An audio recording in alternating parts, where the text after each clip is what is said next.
Moving on to the next panel discussion. This is certainly going to be brewed and refreshing for all of us because the next topic that's coming up is empowering SMEs for better business growth, initiatives, and support services. And the panel will be joined in by Mr. Rudra Mishra, Regional Marketing Head West, Tata Tele Business Services. Can we please welcome him with a huge round of applause, ladies and gentlemen? The next panel member is Mr. Navneeta Krishnan, DGM Bank of India. A very warm welcome to you, sir.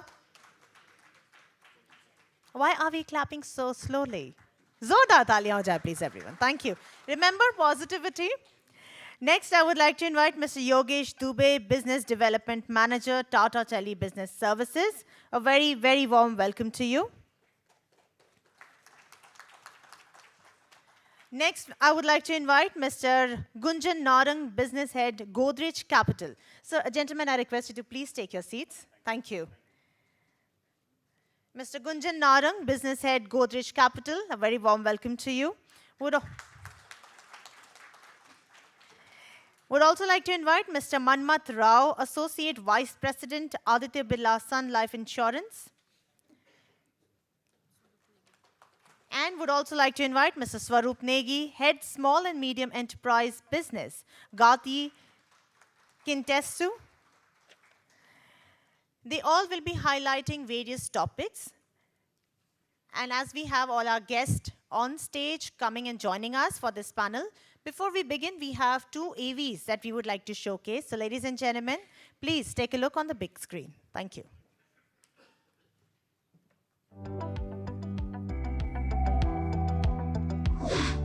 India's MSME sector contributes nearly a third of our GDP, and signs indicate that it's only going to keep growing.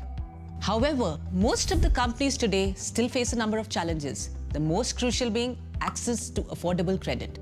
Say you're looking to start a new business, or your business is doing really well and you're planning to expand. In order to do that, you are going to need a business loan. To avail your business loan, lenders, while evaluating your application, look at multiple documentation, such as balance sheets, income tax statements, business plans, incorporation certificates. Most of the lenders today also check your CIBIL rank and company credit report to assess your credit behavior and repayment capability. Hence, it's extremely important for you to take a control of your creditworthiness and find your loan eligibility before applying. Well, this is where CIBIL rank and company credit report helps. Your company credit report is a record of your company's repayment history, which is based on your data submitted to CIBIL by lending institutions. It provides information to lenders to evaluate your business more objectively. Your CIBIL rank is a numeric summary of your company credit report and is ranked on a scale of 1 to 10. A rank between 1 and 4 is considered positively by many lenders, which may lead to not just faster loan approvals, but also lower interest rates. CIBIL rank and company credit report is not only important for lenders to sanction a loan application, but it's also important for you to understand your company's financial health. So keep monitoring your rank and always be loan ready when you need it the most.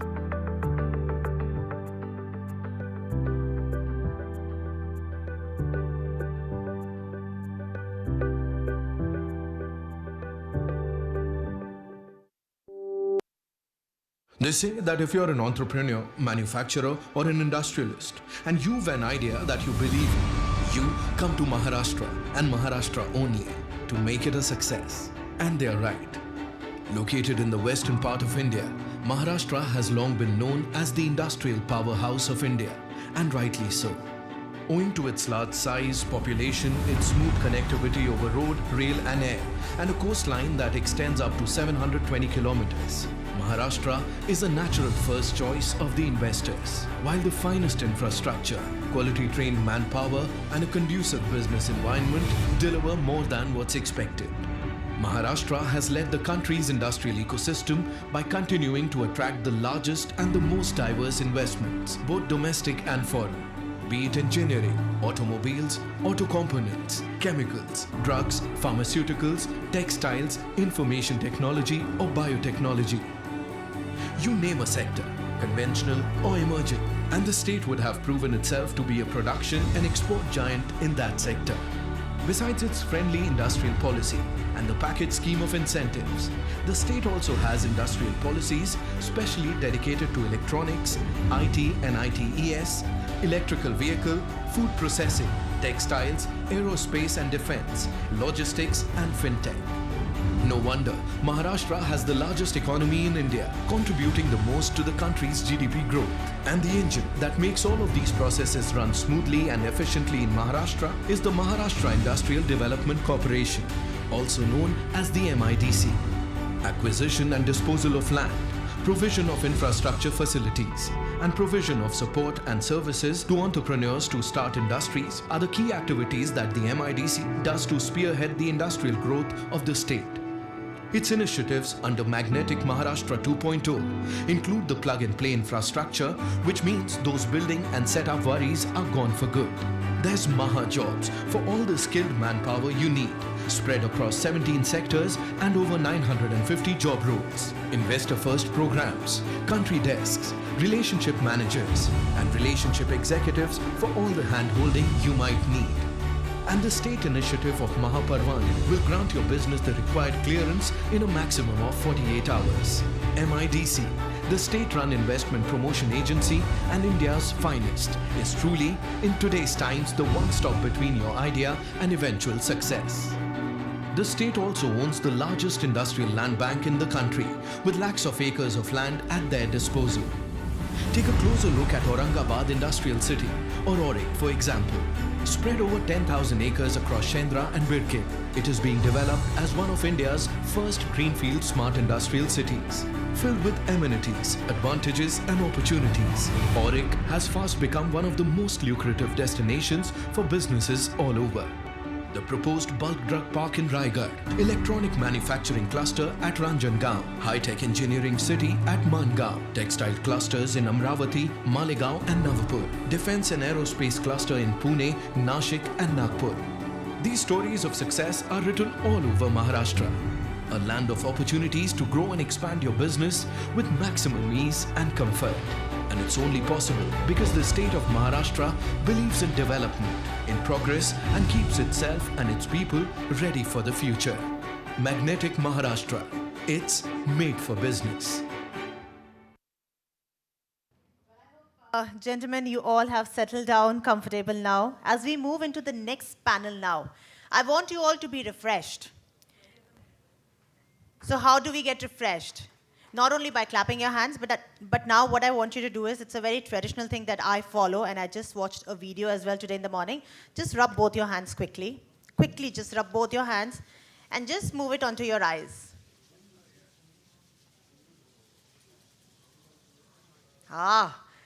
Feeling refreshed? Are you all feeling refreshed? Energized? Let's get ready for the next session coming up. So the topic that Mr. Rudra Mishra will be taking up is Smart Business Solutions for Business Growth and Expansion. Mr. Mishra, a very, very warm welcome to you. Can we please put our hands together? The refreshment was slow, it seems, yeah.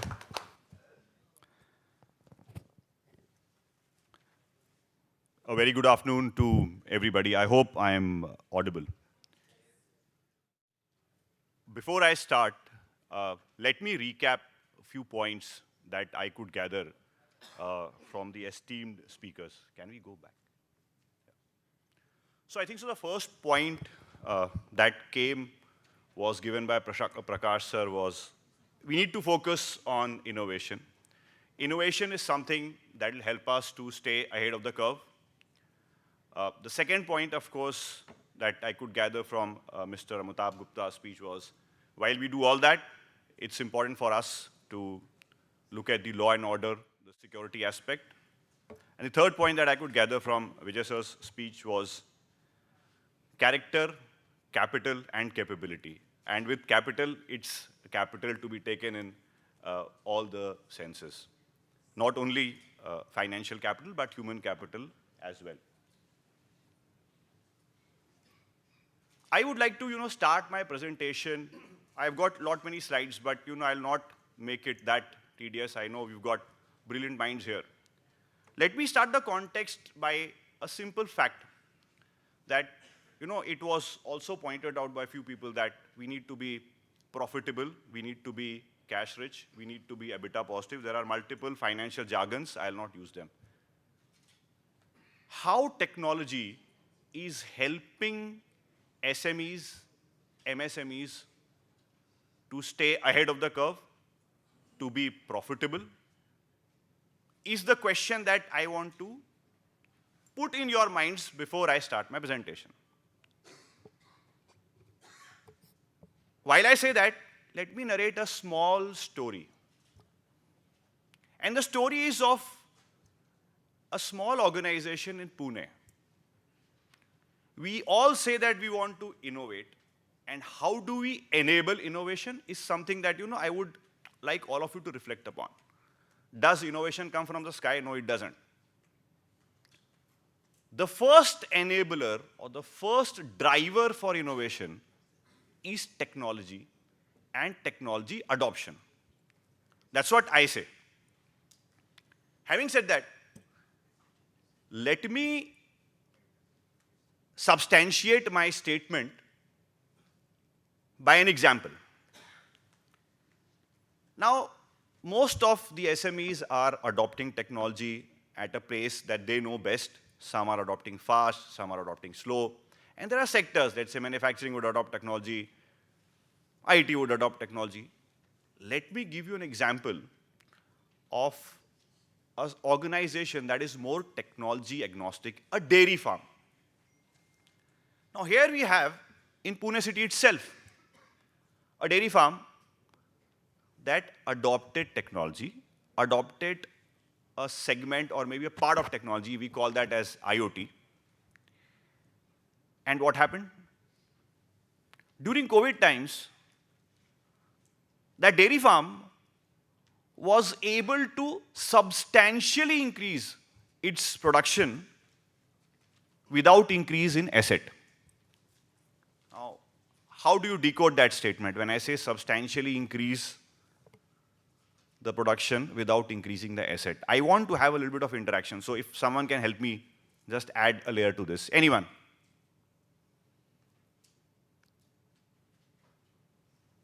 Anyone? When I say not increasing their assets with respect to a dairy farm, what does that mean? Yeah, sir, please, sir. By involving partners and individuals. Okay, that's one view, yeah. Anyone else? Sir, thank you.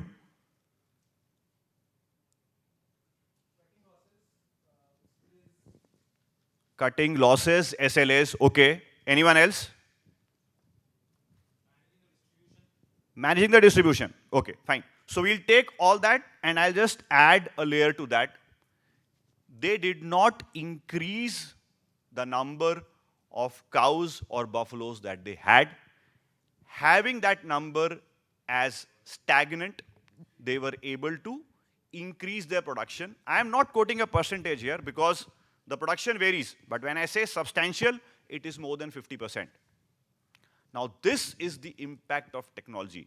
Imagine a situation in COVID times when the cash position is tight, capital is tight, everything is very scarce, and you have been able to double your production or increase it substantially by a single small adoption of technology. Now, this is the premise that I would like to start with. I would quickly run you through, the MSME growth story in India. And we all know that SMEs and MSMEs form the backbone. These are purely stats. We know that it is very important for the SME, MSMEs to bounce back quickly because they contribute to around 30% of GDP, and we are looking at, moving to 50%. And that's how we will be able to create a vibrant economy. And maybe what Prakash sir just said, that if India has to reach to a level 3 or maybe the third biggest economy in the world, this engine needs to fire. And here lies the entire crux. This is the foundation. I'm not getting into the details.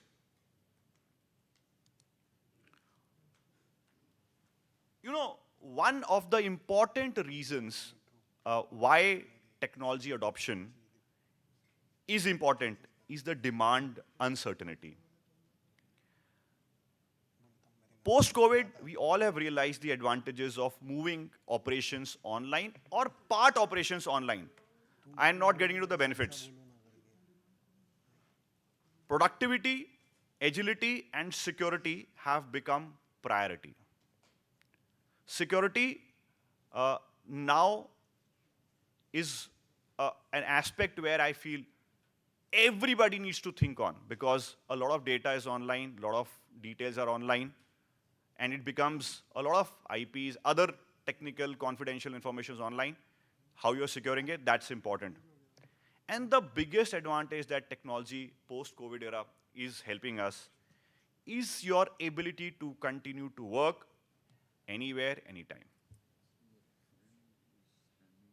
You know, while I take a pause at this slide, I would like all of you to reflect back on the fact that during the COVID lockdown time, there were a few who would have had their servers offline, and there would have been few who would have had their servers online, cloud, so on as we call. What was the operations continuity? Someone who had a server offline had very tough time. Someone who had a server online on cloud were able to continue with their operations, partly 50%, 30%, 20%, but were able to run through. So again, here comes the importance of technology, that we as SMEs really need to understand that if we have to innovate, we have to rely on technology. Still, you know, while I say this, there are 14% of SMEs who still feel that, you know, it is not important. Digitization is not important. I leave it to them.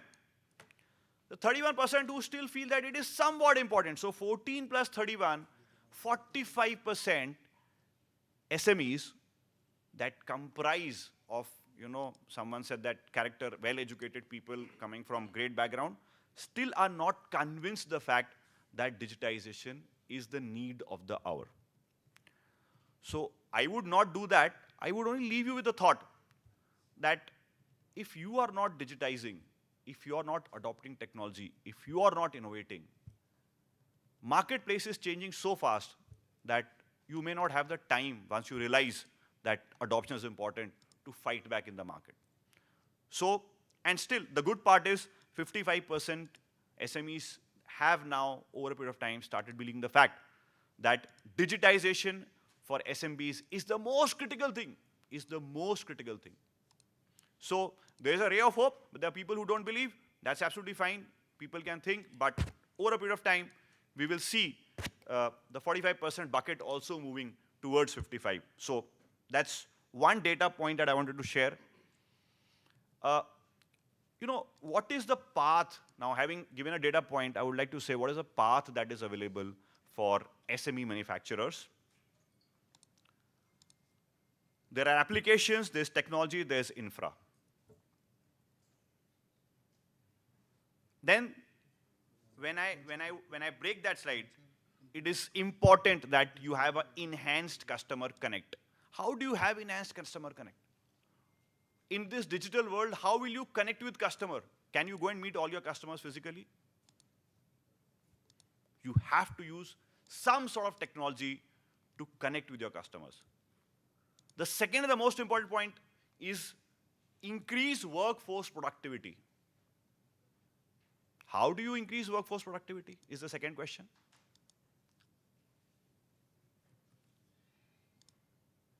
You have to rely on some sort of technology to maybe monitor the trends. Then, of course, you can have interventions to ensure that the productivity goes up. But then you need to have a baseline. You decide on where you want to go. That is done with technology.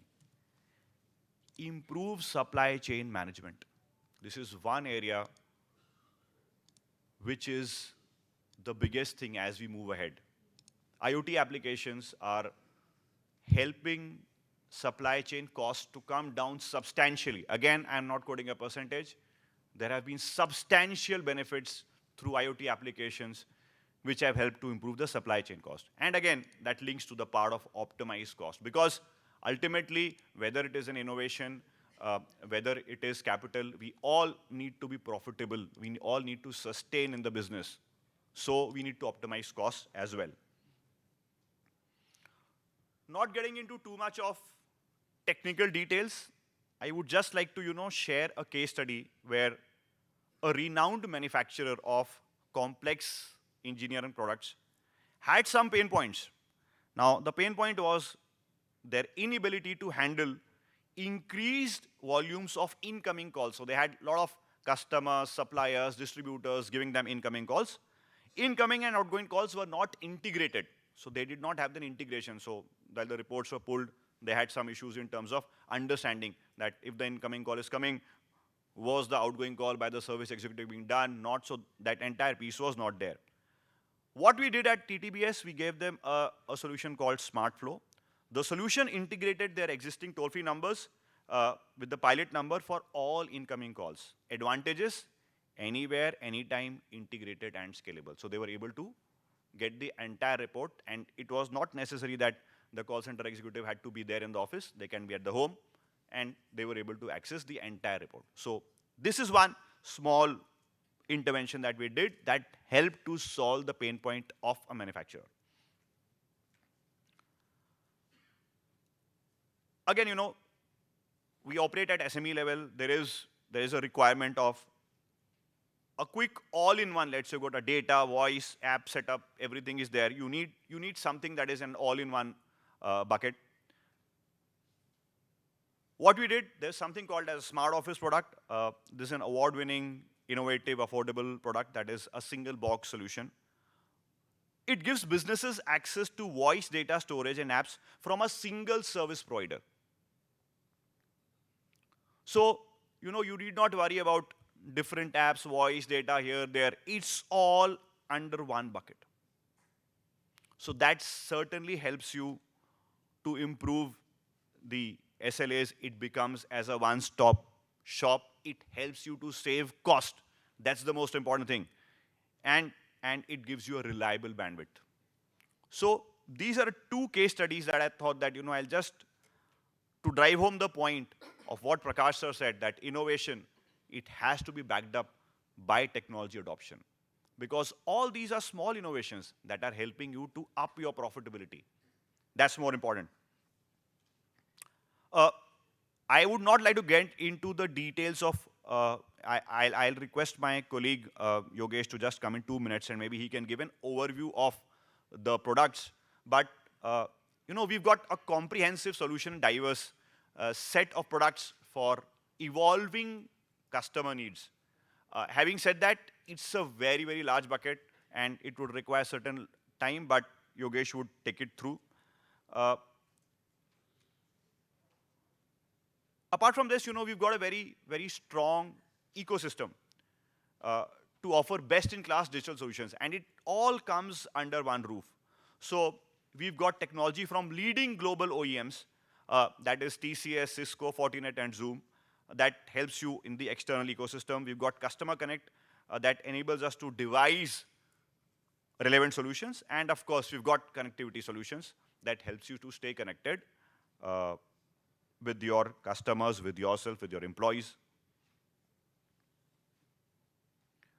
Again, coming back and summing it up in a very simple manner.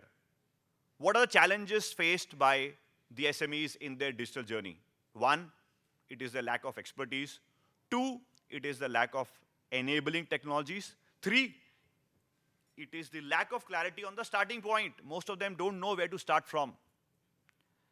And how do we help? So when there's lack of clarity in terms of the starting point, I say we've got a network of partners and professionals who can help you to devise specifically for yourself, where do you want to start from? What is it that you want? Whether you want a security solution, whether you want a connectivity solution, what is the problem that you have? And basis that, we can suggest a solution. When I say lack of enabling technologies, we've got a host of technologies that the SMEs can adopt. and it is a comprehensive suite of solutions. And when I say lack of expertise, what do? We've got plug and play solutions and customer support. So when I say plug and play, you are the enabler. You know what to do, how you want to change. And then if still the SME feel that they want technical help, we've got a customer support also. I would like to pause here by giving these 5 points. Why TTBS or why Tata Tele Business Service? It's a one-stop shop for your technology needs. We've got simple plug-and-play solutions. I think so that's very important because technology being complex, being difficult to understand, no, it is easy, it is simple, and anyone can use it. The third and the most important point is it is secured. Anything that you do online needs layer of security. So we provide that additional feature of being secured. Fourth, it is reliable, of course, being a Tata brand. And fifth, when I say data privacy, that is something that is mandated, and that's what we believe in. So here I would like to pause, and maybe Yogesh can just quickly run through the product offerings. I would like to link back from where, Prakash sir started, that innovation certainly would be driven by a mindset. A mindset would be driven by the fact that how open we are to innovate ourselves, how open we are to willing to invest in technology, how open we are to give time to technology, and how open we are to see that the profits and the benefits that come from technology. So in this journey of innovation, friends, if you make friends with technology, I think so we all will be able to realize this vision of being innovative, staying ahead of the curve, and while we do all that, being profitable. So that's what is my submission. And as we approach in 3 days the 75th Amrit Mahotsav, 75th year of our independence, the only appeal that I would have to all of you is a small message that comes from Bhagavad Gita that says, Tasmad uttishta kaunteya yuddhaya kritnischaya. So please give your best, act on whatever you want to act, whether you want innovation or not, but keep the action alive. Yeah? Thanks a lot from my end. Thank you. Thank you so much, Mr. Mishra. As he mentioned that Mr. Yogesh Dubey, he'll be taking over the rest of the presentation. He is the Business Development Manager of Tata Tele Business Services. Can we please welcome him with a huge round of applause? Thank you. Thank you, Rudra, for your insights on technology. Okay. So hi, everyone. Very good afternoon. I am Yogesh Dubey, and I am part of Solution Engineering team in Tata Tele Business Services. So I will just talk about some of our smart solutions. And probably you might know that Tata Tele Business Services is serving enterprise business from last 15 years. And based on our own experience, based on our customer feedback, we have designed and developed our complete portfolio. Okay. So during this pandemic, we have observed our customer challenges, and basis on that, we have designed some new solutions, and probably which might help you during this time. And what is new? So obviously in connectivity, so the biggest challenge during this pandemic was the business continuity plan. So how you can access your office infrastructure during this work from home or work from anywhere kind of scenario. So for that, we have started our SD-WAN solutions. SD-WAN is nothing but it's a WAN technology which can connect all your offices, your work from home employees to your office infrastructure, or from work from anywhere kind of scenario, they can access your applications which is hosted on the cloud or your office premises. So that's kind of solution we have started. Then nowadays we have seen that cloud adoption is increasing. So every organization is planning to adopt a cloud technology or some kind of hosted solutions. Okay, so for that kind of scenario, we have started our cloud connectivity. That is part of private connectivity. So generally, how cloud is accessed nowadays? Obviously, it's over the internet, right? But now we have started this private connectivity from your cloud server to your office. So that is part of our point-to-point cloud connect, and it's a secure connector. And also you can get the consistent speed so that your application performance, you can get an optimum of, performance of your application. So that we have started. Then smart internet. Okay, so I will talk about that during this slide. Then also we have started dual last mile to maintain the redundancy, to maintain your business continuity. Then we have started the collaboration tools with the help of Zoom. We have done the partnership with Zoom, and we are providing their services. And in cloud, we have started our cloud telephony platform as well as some Microsoft services. So SmartFlow, this is basically a cloud telephony platform. And if I am talking about cloud telephony, so any kind of your telephony requirement that can be fulfilled for your work from anywhere kind of scenario. So since this is a cloud platform, so you need not to build any kind of infrastructure at your premises. So there will be no any EPBX, there will be no any physical connectivity like PRA and SIP trunk at your premises. So this platform can be accessed from anywhere. And also it supports a hybrid work of scenario. So let's, for example, some people are working from home, some people are working from office, or some people are traveling. So at any given point in time, they can access this platform. And also, since there is no any infrastructure at your premises, so you can save a huge infrastructure cost for your organization. And during this pandemic, one of the challenges we have seen that how you track your employees, right? So this platform gives you a complete detailed analytics wherein you can just come to know what is your employees' productivity. Yes, and this is a complete platform wherein you can have the different kind of solutions you can build. Okay, so let's, for example, if you wanted some kind of IVR solution, so you need to publish one number wherein your client will call on that particular number, and there will be some welcome greeting, then there will be some option, press 1 for sales, press 2 for service. So this type of IVR you can build with this platform.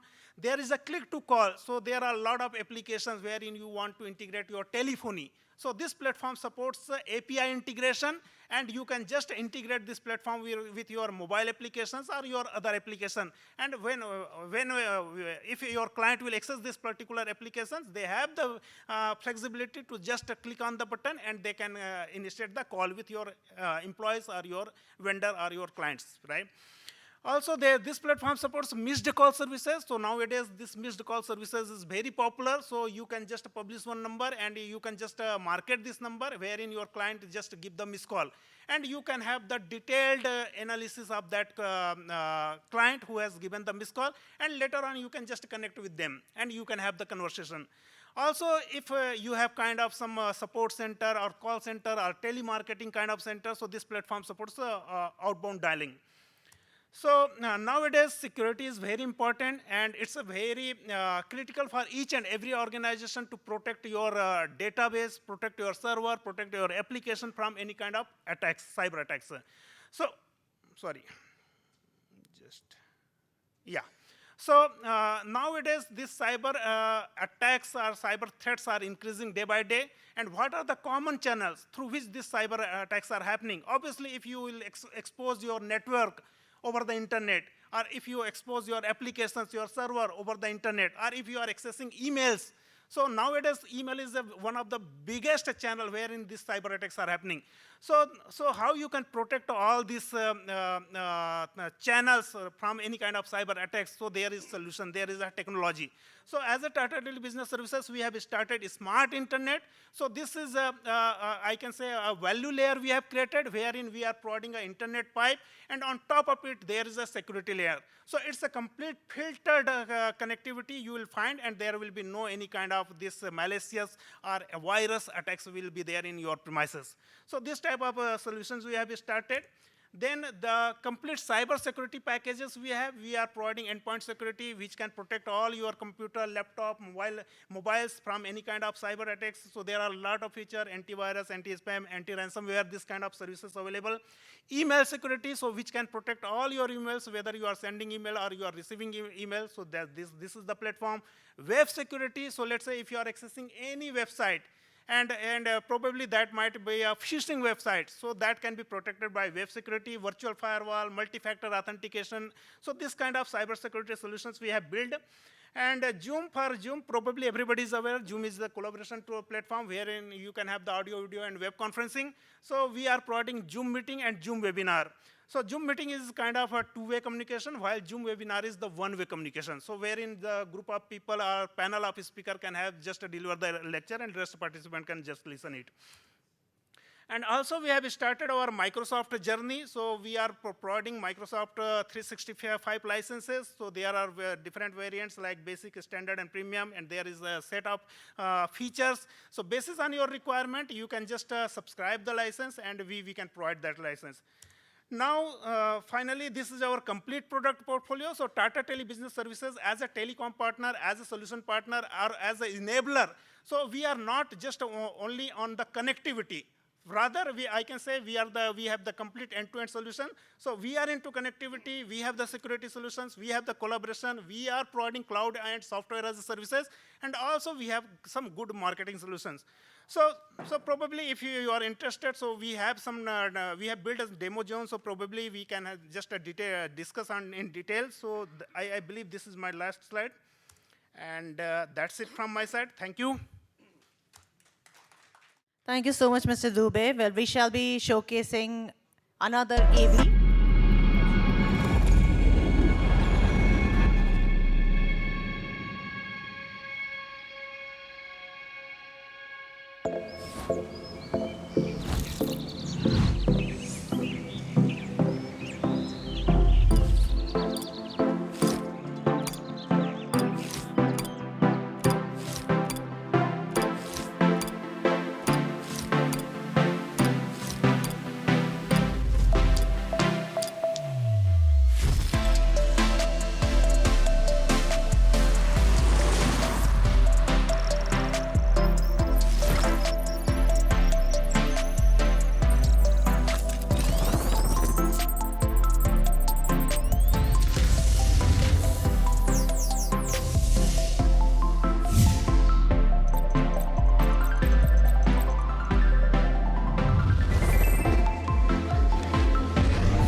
Yeah, yes.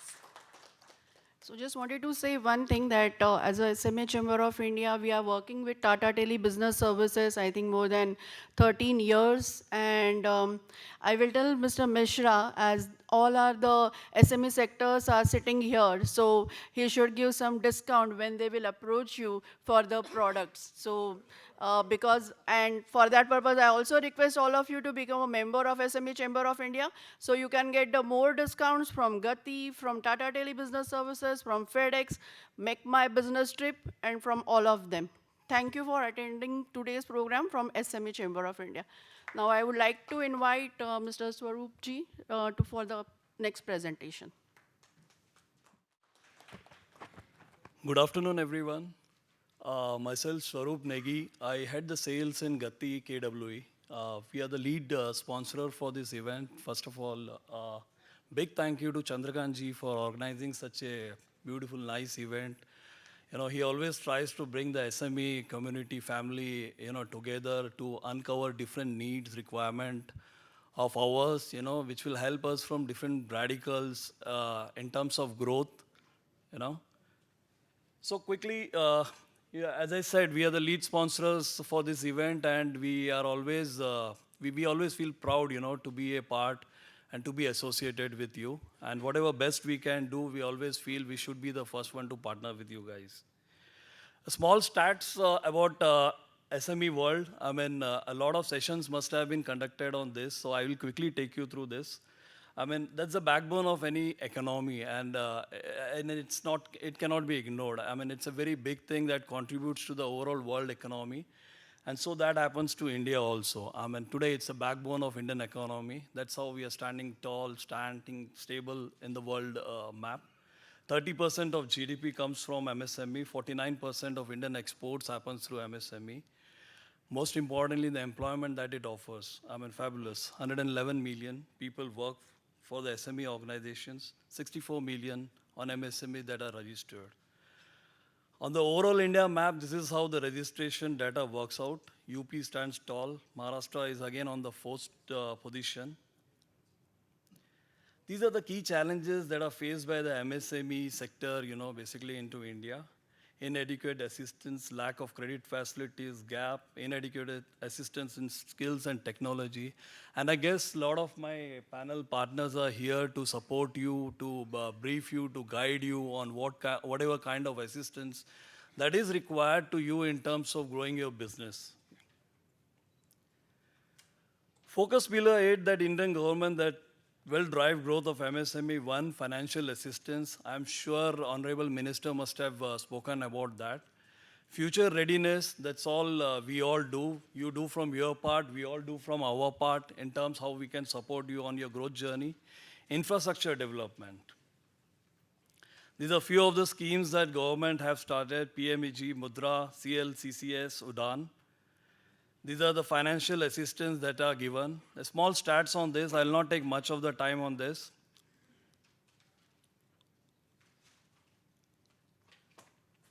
Government initiatives to drive the growth through several initiatives. The core one is national logistics policies.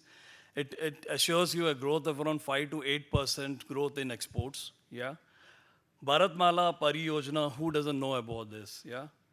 24,800 kilometers in phase 1, and then Sagarmal project.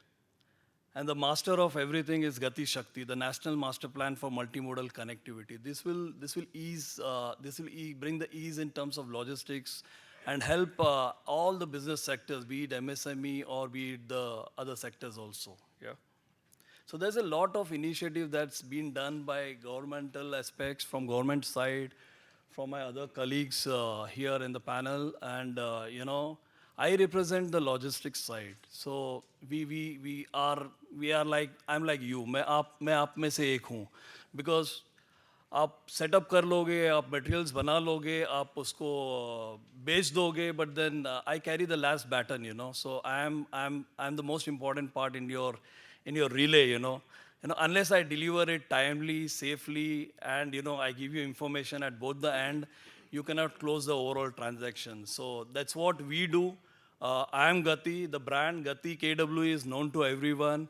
Every day when you drive to office or to home, you must be seeing the blue vehicle with Gati logo. We are existing into the logistic business from last 30 years, and we have been serving you all on any kind of your logistics requirement. So I just came from Bangalore yesterday, and a good incident that happened, you know, and I'm sure I should share with you guys, you know. I met a gentleman, and you know, he has been into business for almost 35 years, and it was just a casual business visit to, you know, I'm a regular customer on a goodwill visit. And he said, Swaroop, listen, I have been associated with Gati from last 25 years. And today my second generation is handling the business. And we are quite happy. I mean, you have partnered with us from the starting of our business to where today we are. So from a startup to today where they're doing a good turnover of around 450 crores. I mean, it really felt nice for me to, catch up that moment, although I haven't been in Gati for 25 years, but then it was really nice to hear from somebody who started his business and today he is conveying that message to me. So that's what Gati is, and that's why we participate in such kind of event, so that you focus on your businesses and leave the logistics on us. All I want to convey is we bring the ease of logistics to you. Yeah, what we do, we are India's leading express logistics and supply chain solution providers. We have more than 600 offices pan India. We cater to more than 19,000 plus pin codes. So there are hardly few pin codes or any business area those are left unless it is really remote or really hilly area. Yeah. Otherwise, you wish to do your business in any part of India. Trust me, we cover the grid all across on time and very safely.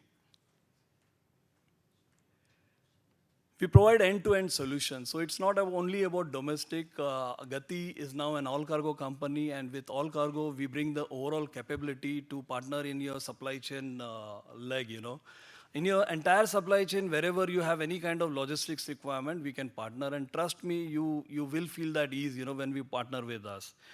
With Eco 360, we provide a 2-decade experience on the imports, freight forwarding side. Yeah. We have presence in more than 180 countries directly as well as through our reliable partners. And that's how we facilitate you and support your logistics on the exports and import front. Now that's the capability that we bring onto the table as an all-cargo group, as a Gati. Yeah. So in your supply chain, there would be a lot of moments. I'm sure in this hall, that would be a lot of exporters, that would be a lot of domestic SMEs who would have different kind of requirements from their business aspects. Yeah. So on a capability front, as I said, we can partner with you on any leg, be it freight forwarding, that's the NOCC, be it express distribution, that is, if you require anything domestically that needs to be picked up and dropped, we can do it. Gati can do it. Air freight, Gati has both ground as well as air services. Container freight system, all cargo has their own container freight systems pan India at the key points. Yeah, since we are at West, JNPT, we own 2 facilities out there. Logistics park, whatever is your requirement, business requirement, smaller, bigger. If you have bigger requirement, we can create a BTS solutions for you. If you have smaller, we can provide you shared services, shared warehousing services, shared management, warehouse management services. E-commerce logistics, we can provide you support on that. Global projects or any engineering solution, if you want to expand your business globally, do contact us, we can support you there also. So as I said, again, that justifies in your supply chain, whatever is your logistics requirement, just think about Gati All Cargo Group. This is the unmatched global power of our services. That's how I am placed in the world map. These are our direct presence, and as I said, we have presence in over 180 countries through our partners and direct. Over 2,400 trade lanes connection we do, over 5 million square feet of warehousing space that we do in 69 locations in India. That's the reach I have in domestic. So feel free. There's no boundaries. I mean, a West MSME shouldn't feel fear ki my geography should be only in West. Go to Northeast, go to North, go to South. Anywhere you feel, trust me, we can deliver your shipments timely and safely. You can bank on us. Yeah, that's the ease of shipping. That's the ease in logistics we bring to the table. And we, as I said, as I gave you the short example of the Bangalore customers that I had a meeting. We want to partner with you from the beginning of your business journey. So small, big, medium, it doesn't matter. Just call us for any kind of logistics requirement, and my team is based out here, everywhere in West, in any part of India, and we can support it to you. You are on your business trips, maybe you're traveling to South and you have something to be shipped from there. Just give us the information, just call us, just message us on WhatsApp Genie or on portal or on our toll-free number. We can pick on your behalf and we can deliver it to any part of India. That's few of the trusted names that we serve, and we have been serving a lot. And we always wish to find you guys also in future over here. That's it from Gati KWE side. Thank you very much.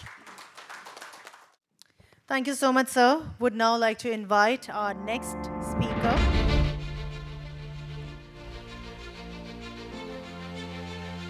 We bring you the power of growth. We bring you end-to-end solutions for timely deliveries. We bring you unmatched coverage. We bring you the joy of spreading happiness. We are Gati KWE, India's premier express logistics solutions provider. We offer an extensive reach to every corner of the country with our nationwide network, delivering what our customers across various sectors need for the past 30 years. Our journey began with express distribution, transporting any cargo anywhere with speed, safety, and timeliness. Supply chain management and third-party logistics with end-to-end solutions for your precious cargo. E-commerce logistics that deliver growth for your business. Air freight services bolstered by infrastructure and tie-ups for urgent deliveries within 24 to 48 hours. Special services customized for bikers, students, art enthusiasts, and many others. We bring the best to your business. 600 operating centers, 24/7 call center assistance, more than 5,000 trucks on road, a fleet size of 1,500 vehicles only for e-commerce, and a team of dedicated professionals. We are Gati KWE, your preferred logistics partner. As an all-cargo company, we combine strengths with the world's LCL leader and India's largest integrated logistics company. We have enabled ourselves to offer additional services and reach out to customers in 180 countries. We continue to move ahead with our network, a network committed to business and society, a network that has won many accolades, a network made of smiles, a network that assures safe, seamless, and swift deliveries across India, on time, every time. So stride ahead and make your business go places with Gati KWE.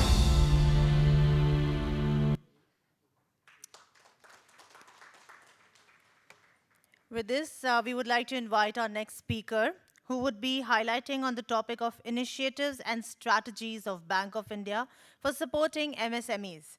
Please put your hands together as we welcome Mr. Navneeta Krishnan, DGM Bank of India. Dignitaries on the dais, off the dais, entrepreneurs, good afternoon all of you. Bank of India is one of the leading public sector bank, as all of you know, and having wide presence all across the country. Around 5,100 branches we have all across the country. One of the key strengths of Bank of India is one of the few banks which have huge foreign presence is Bank of India. From the east, Tokyo, to the west, San Francisco, we have presence all across the various parts of the country, world. In Japan, we have Tokyo, Osaka, Hong Kong, Singapore, Indonesia, Vietnam, Dubai, Paris, Antwerp, Africa, many countries we have in Africa. London, around 10 branches we have, and in US, San Francisco, as well as New York. So because of the wide presence all across the world, we have a very strong treasury.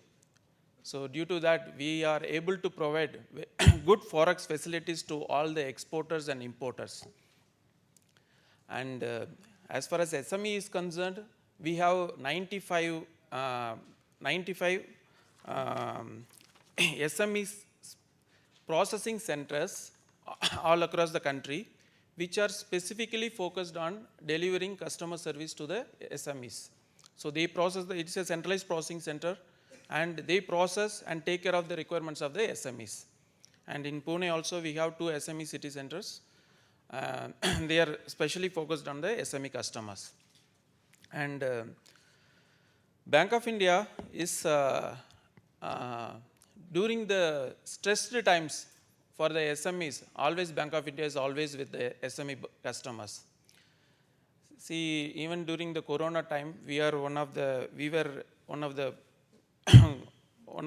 leading in providing taking the government and the Reserve Bank of India initiatives to all our customers.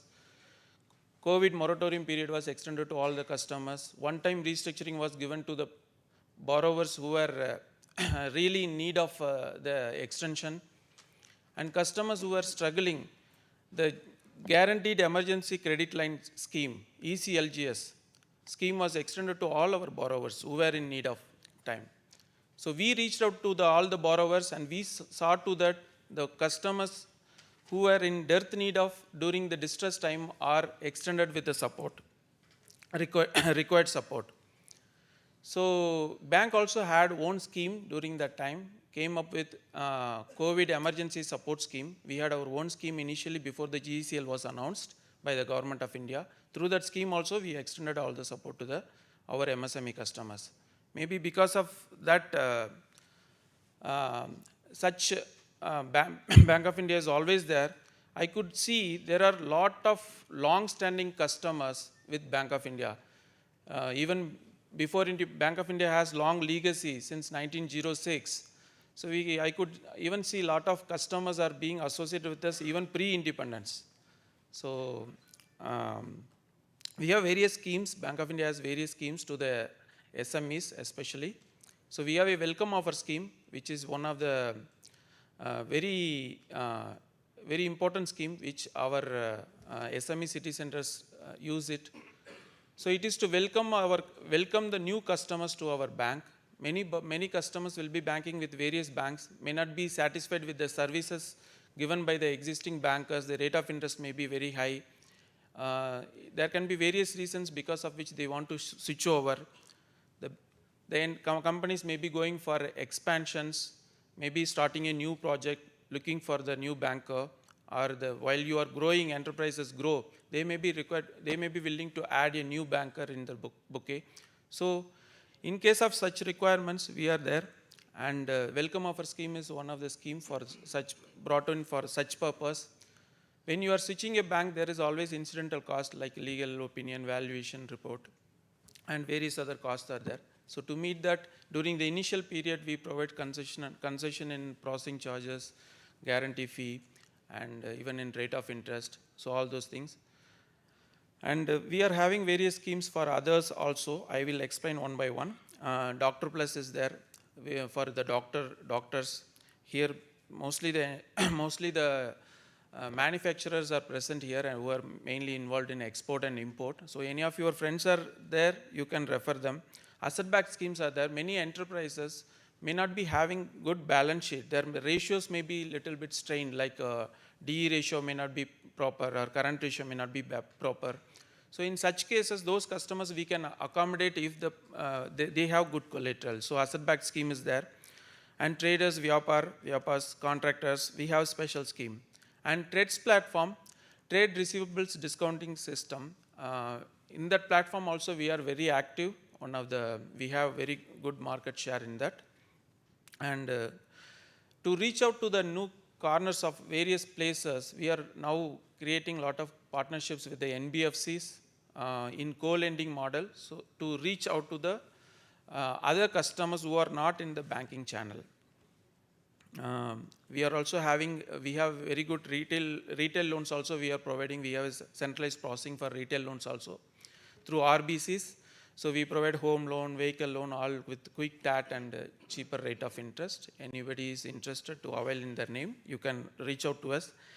So our tagline is relationship beyond banking. So Bank of India's tagline, as it says, relationship beyond banking. I see many customers travel with us for decades, even generations. The young generations are willing to partner with us. So we strive to stick to it. And I'll take you with few slides. Since 1906, our bank is there, as I said, and welcome offer scheme is one of the very good scheme which we are using it up for the new customers with better CIBIL, CMR score, and asset-backed loan is there.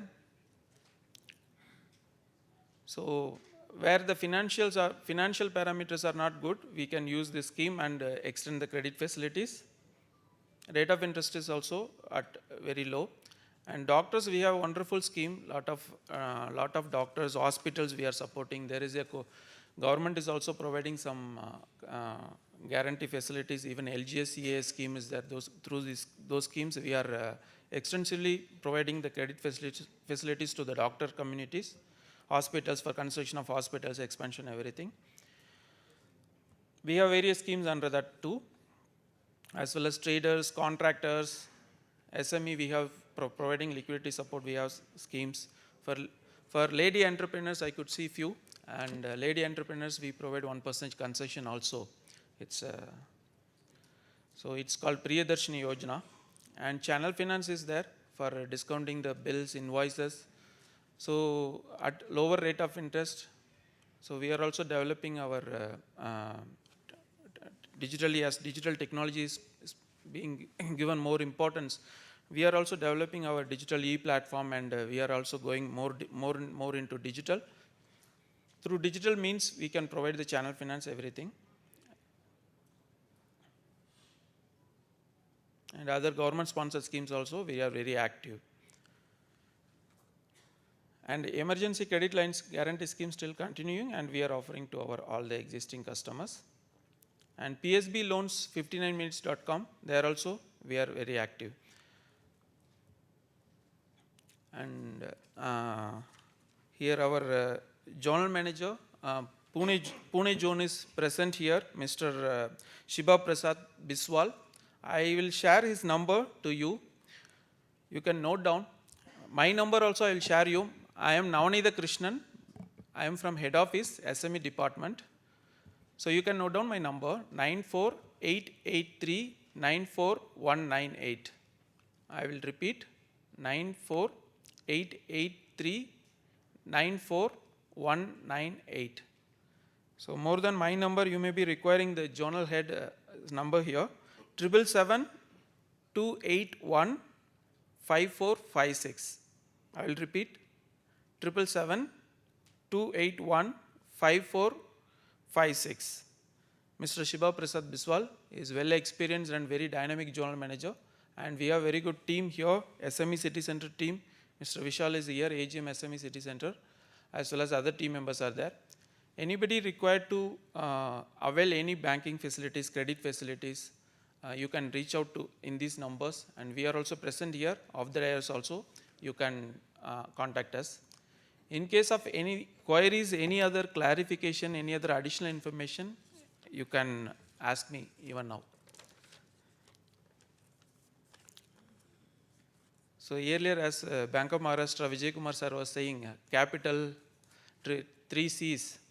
So we also, whenever we find a good entrepreneur with who is very much involved in the business, see, basically when we lend, what we see is that whether the money is safe, whether it will come back properly. So that is the basic thing we see. So basically, what is the borrower's stake? We give a lot of importance, whether it is in the financially, whether human capital, what is their own stake, so what is their own involvement, so, and what is the end use of funds, what for it is used, whether new assets are created properly, end use verification is proper, whether the money lent is safe. Once we get that assurance, definitely I think there will be various bankers at your doorstep. If you are maintaining the financial discipline, maintain good CIBIL, CMR, and anybody wants to ask anything, you can go ahead. Yes, sir. Sir, what do you mean by exactly good entrepreneur?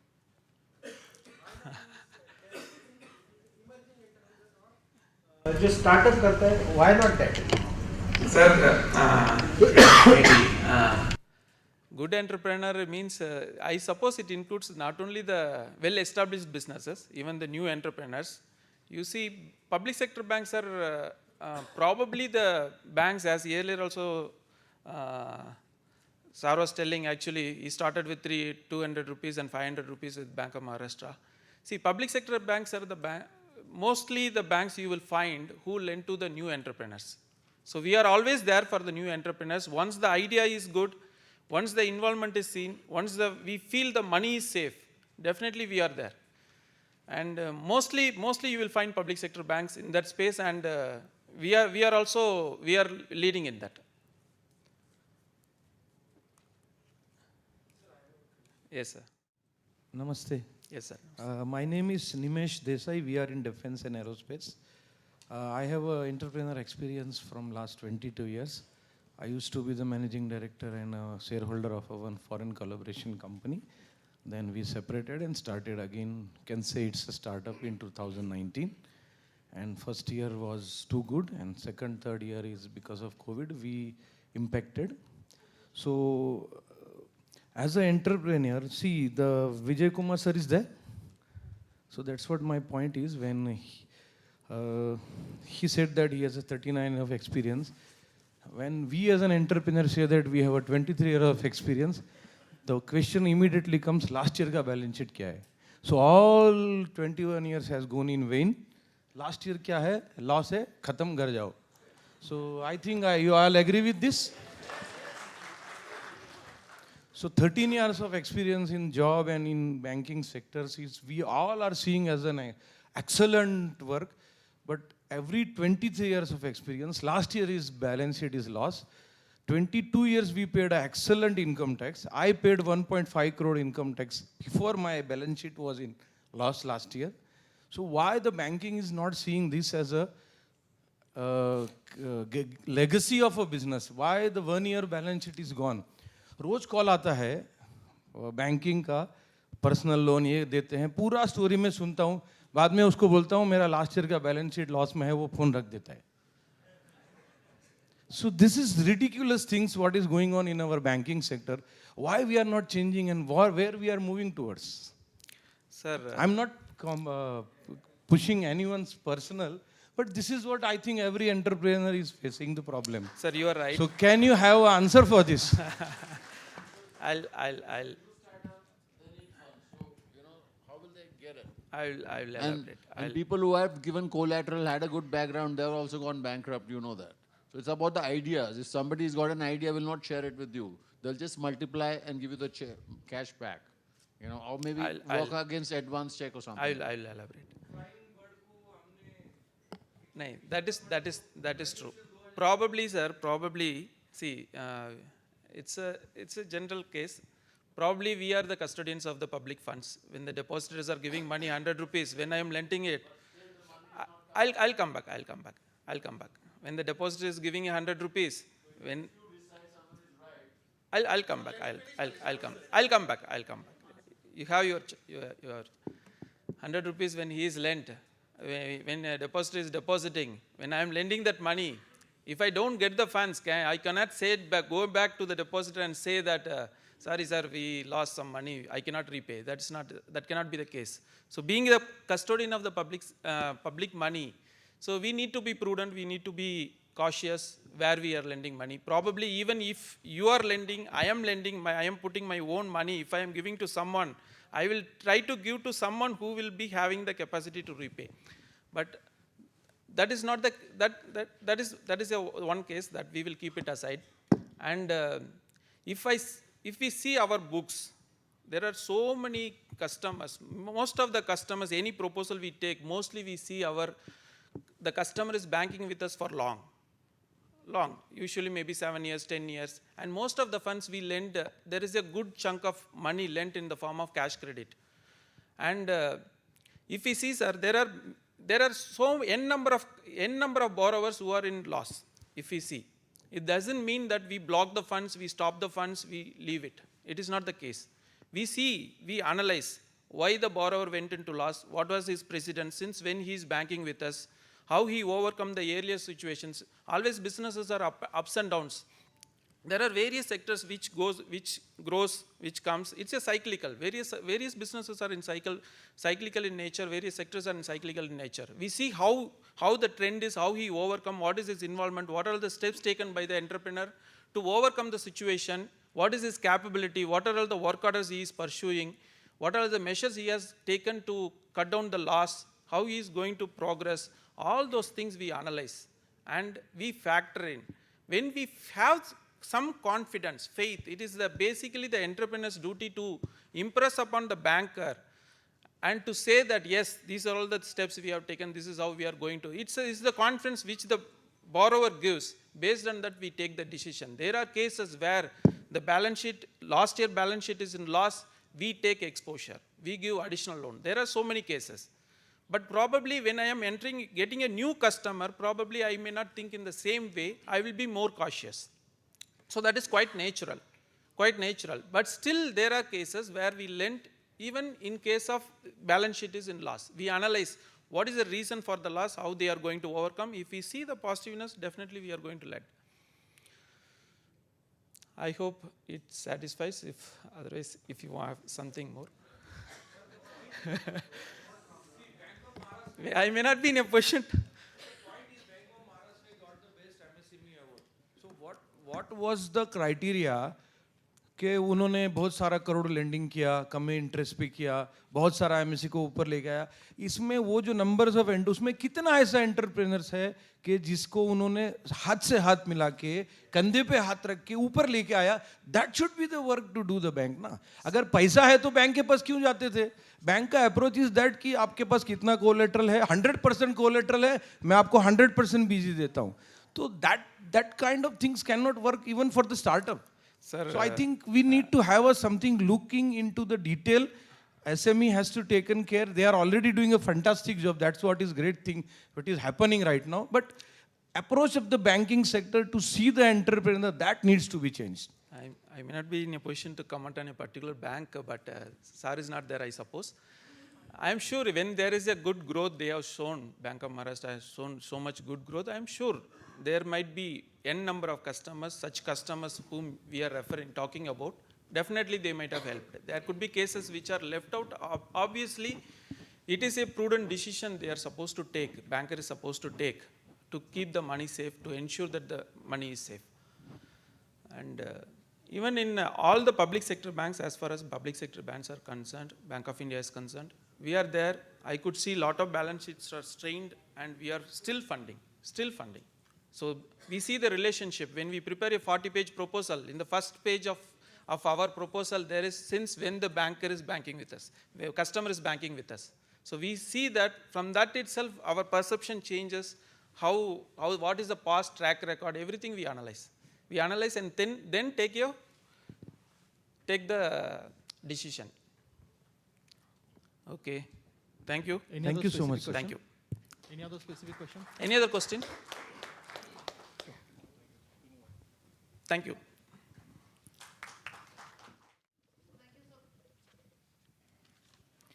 Thank you so much. Well, moving ahead, we shall be inviting our next speaker, who will be highlighting on the topic risk mitigation through life insurance. Ladies and gentlemen, please welcome Mr. Manmat Rao, Associate Vice President, Aditya Birla Sun Life Insurance. Very warm welcome to you. Thank you so much. Very warm good afternoon to all of you.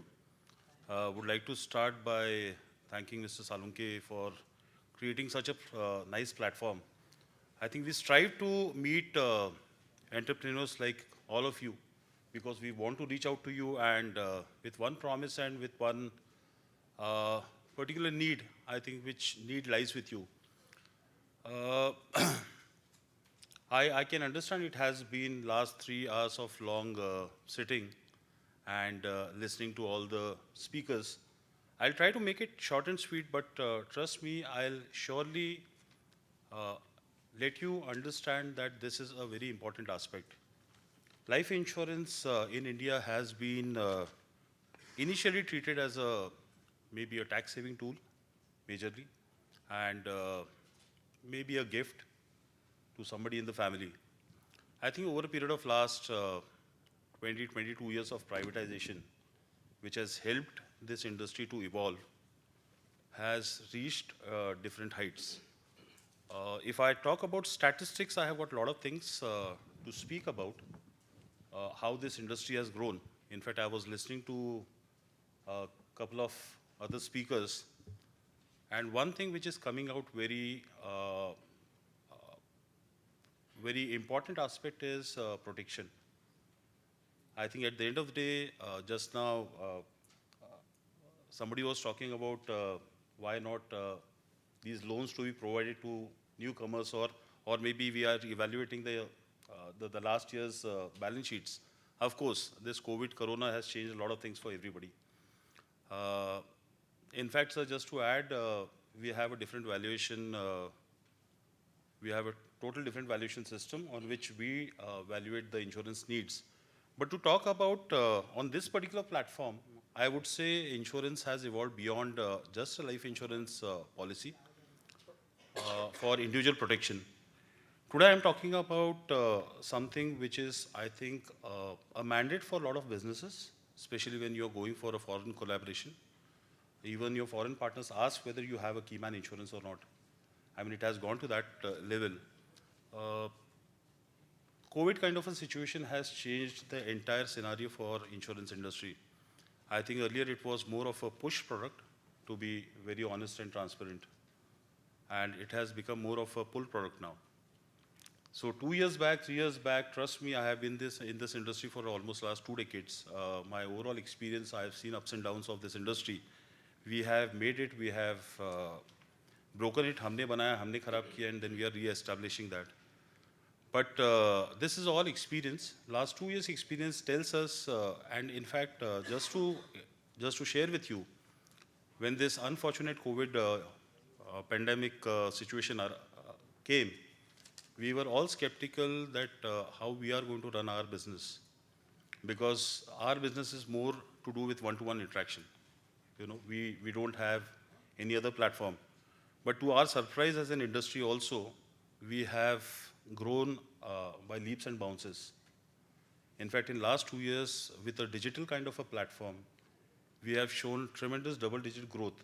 For the industry I'm talking about, as an organization, definitely we had a fantastic growth in last 2 years. But as an industry also, we have grown fantastically. And not a good reason for us to say that pandemic has been something good. It has been one of the worst things for the mankind. But I think it has been one reason which has brought a lot of focus to the protection part for individuals. Here what I want to bring is a focus, and I am sure many of you would have come across these kind of discussions with different insurance partners. But I'll quickly take you through a few solutions which we feel are important. And then I would request few things to you on an individual level, which I feel are very critical and important for you. Okay. So just to take you through my presentation, I think somebody was talking, Rudra was talking about providing Tata solutions, but he also spoke somewhere about how protective we are. You know, how the technology is protecting your entire thing. We spoke about loans, and I think there is a risk element involved there.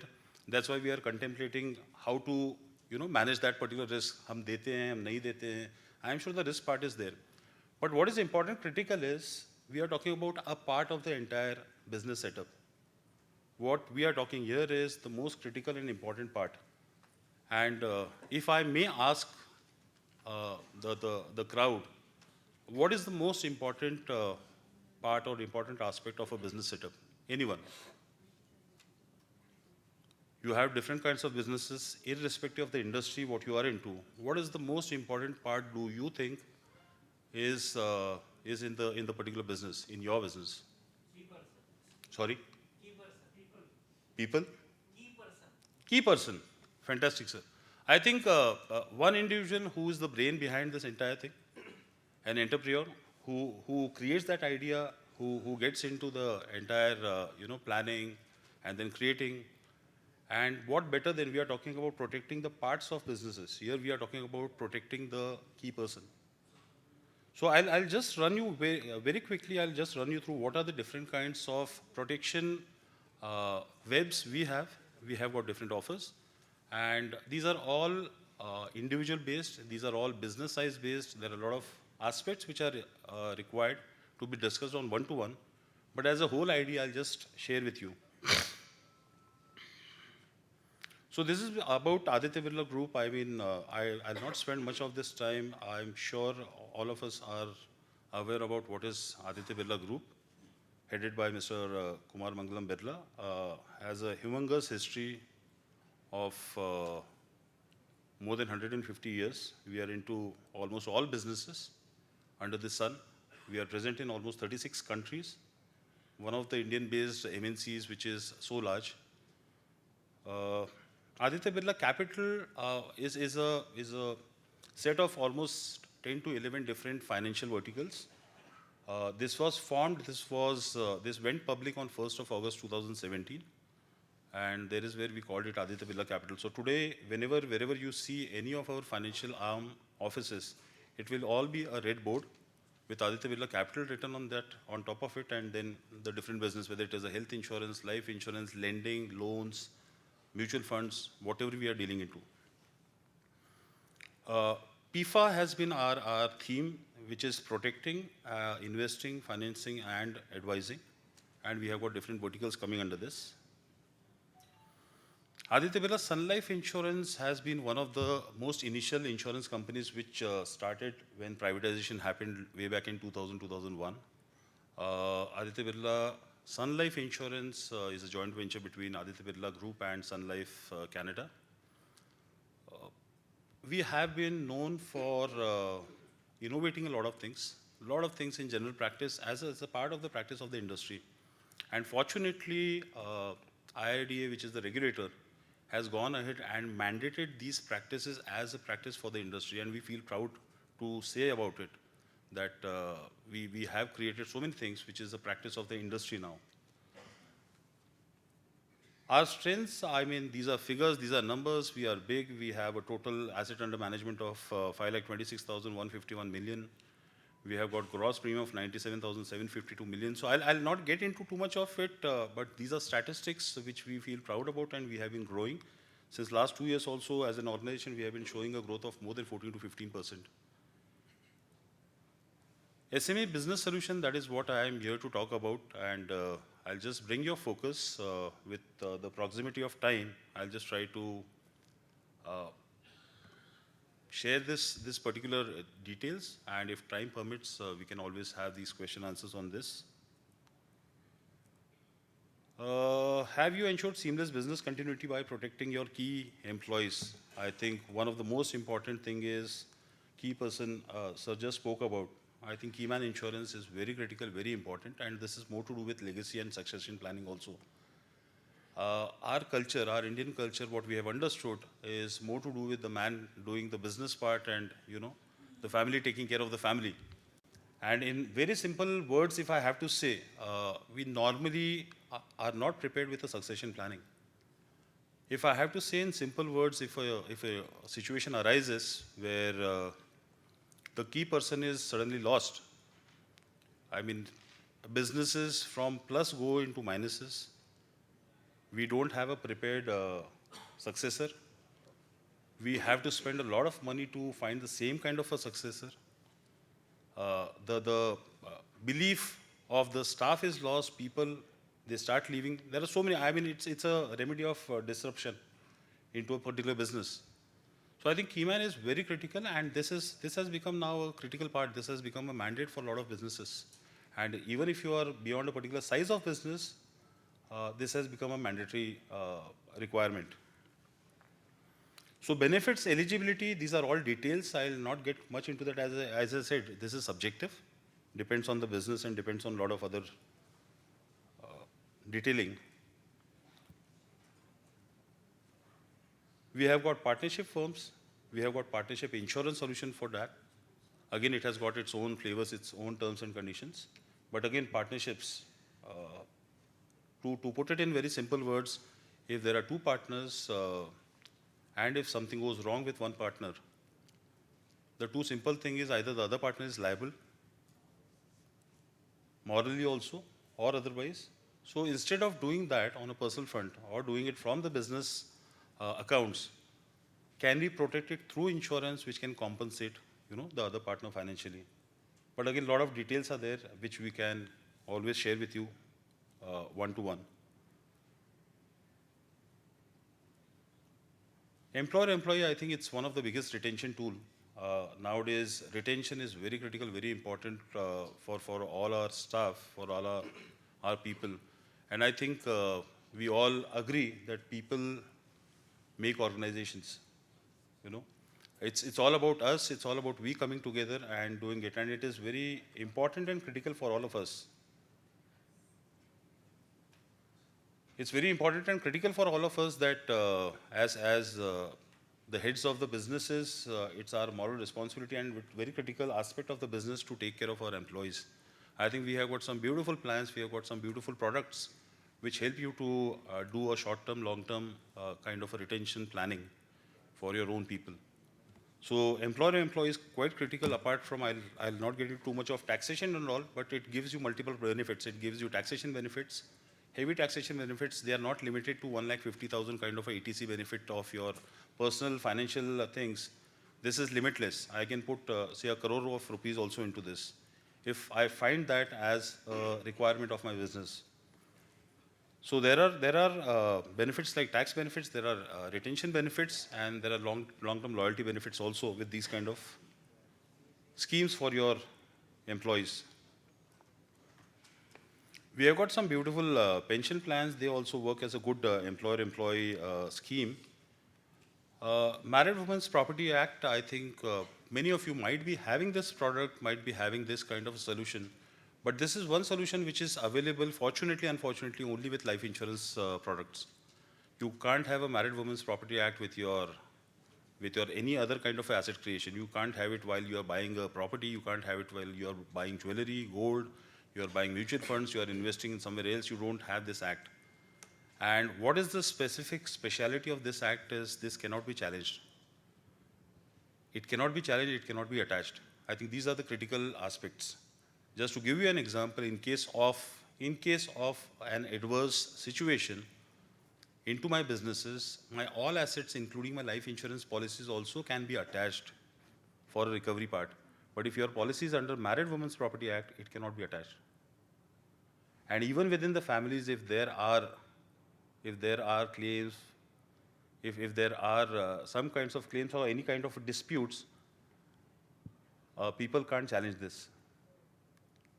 So if I have nominated my wife, if I have nominated my children under Married Women's Property Act, they are the only nominees.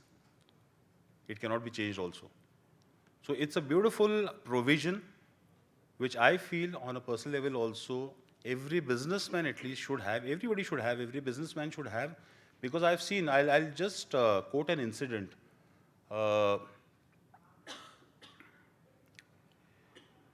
A doctor normally has got all the good intentions. He's next to God is what we say. But even without his mistake, if something happens to the patient, I mean, situations हमने ऐसी देखी है कि यहाँ पे लोग hospitals तोड़ देते हैं, and so many things happen.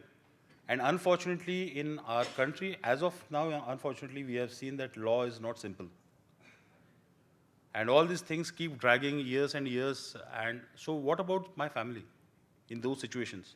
I am not allowed to practice. I am not allowed to take any, do any financial transactions. My accounts are blocked and so many other restrictions on me. And I mean, my family has nothing to do with it. They should not be the sufferer. How do I protect them? I think this is one solution which protects them very differently. So with business people, we all are into risk every day. I think it is important not only to protect ourselves, to protect our businesses, but the key is to protect our families.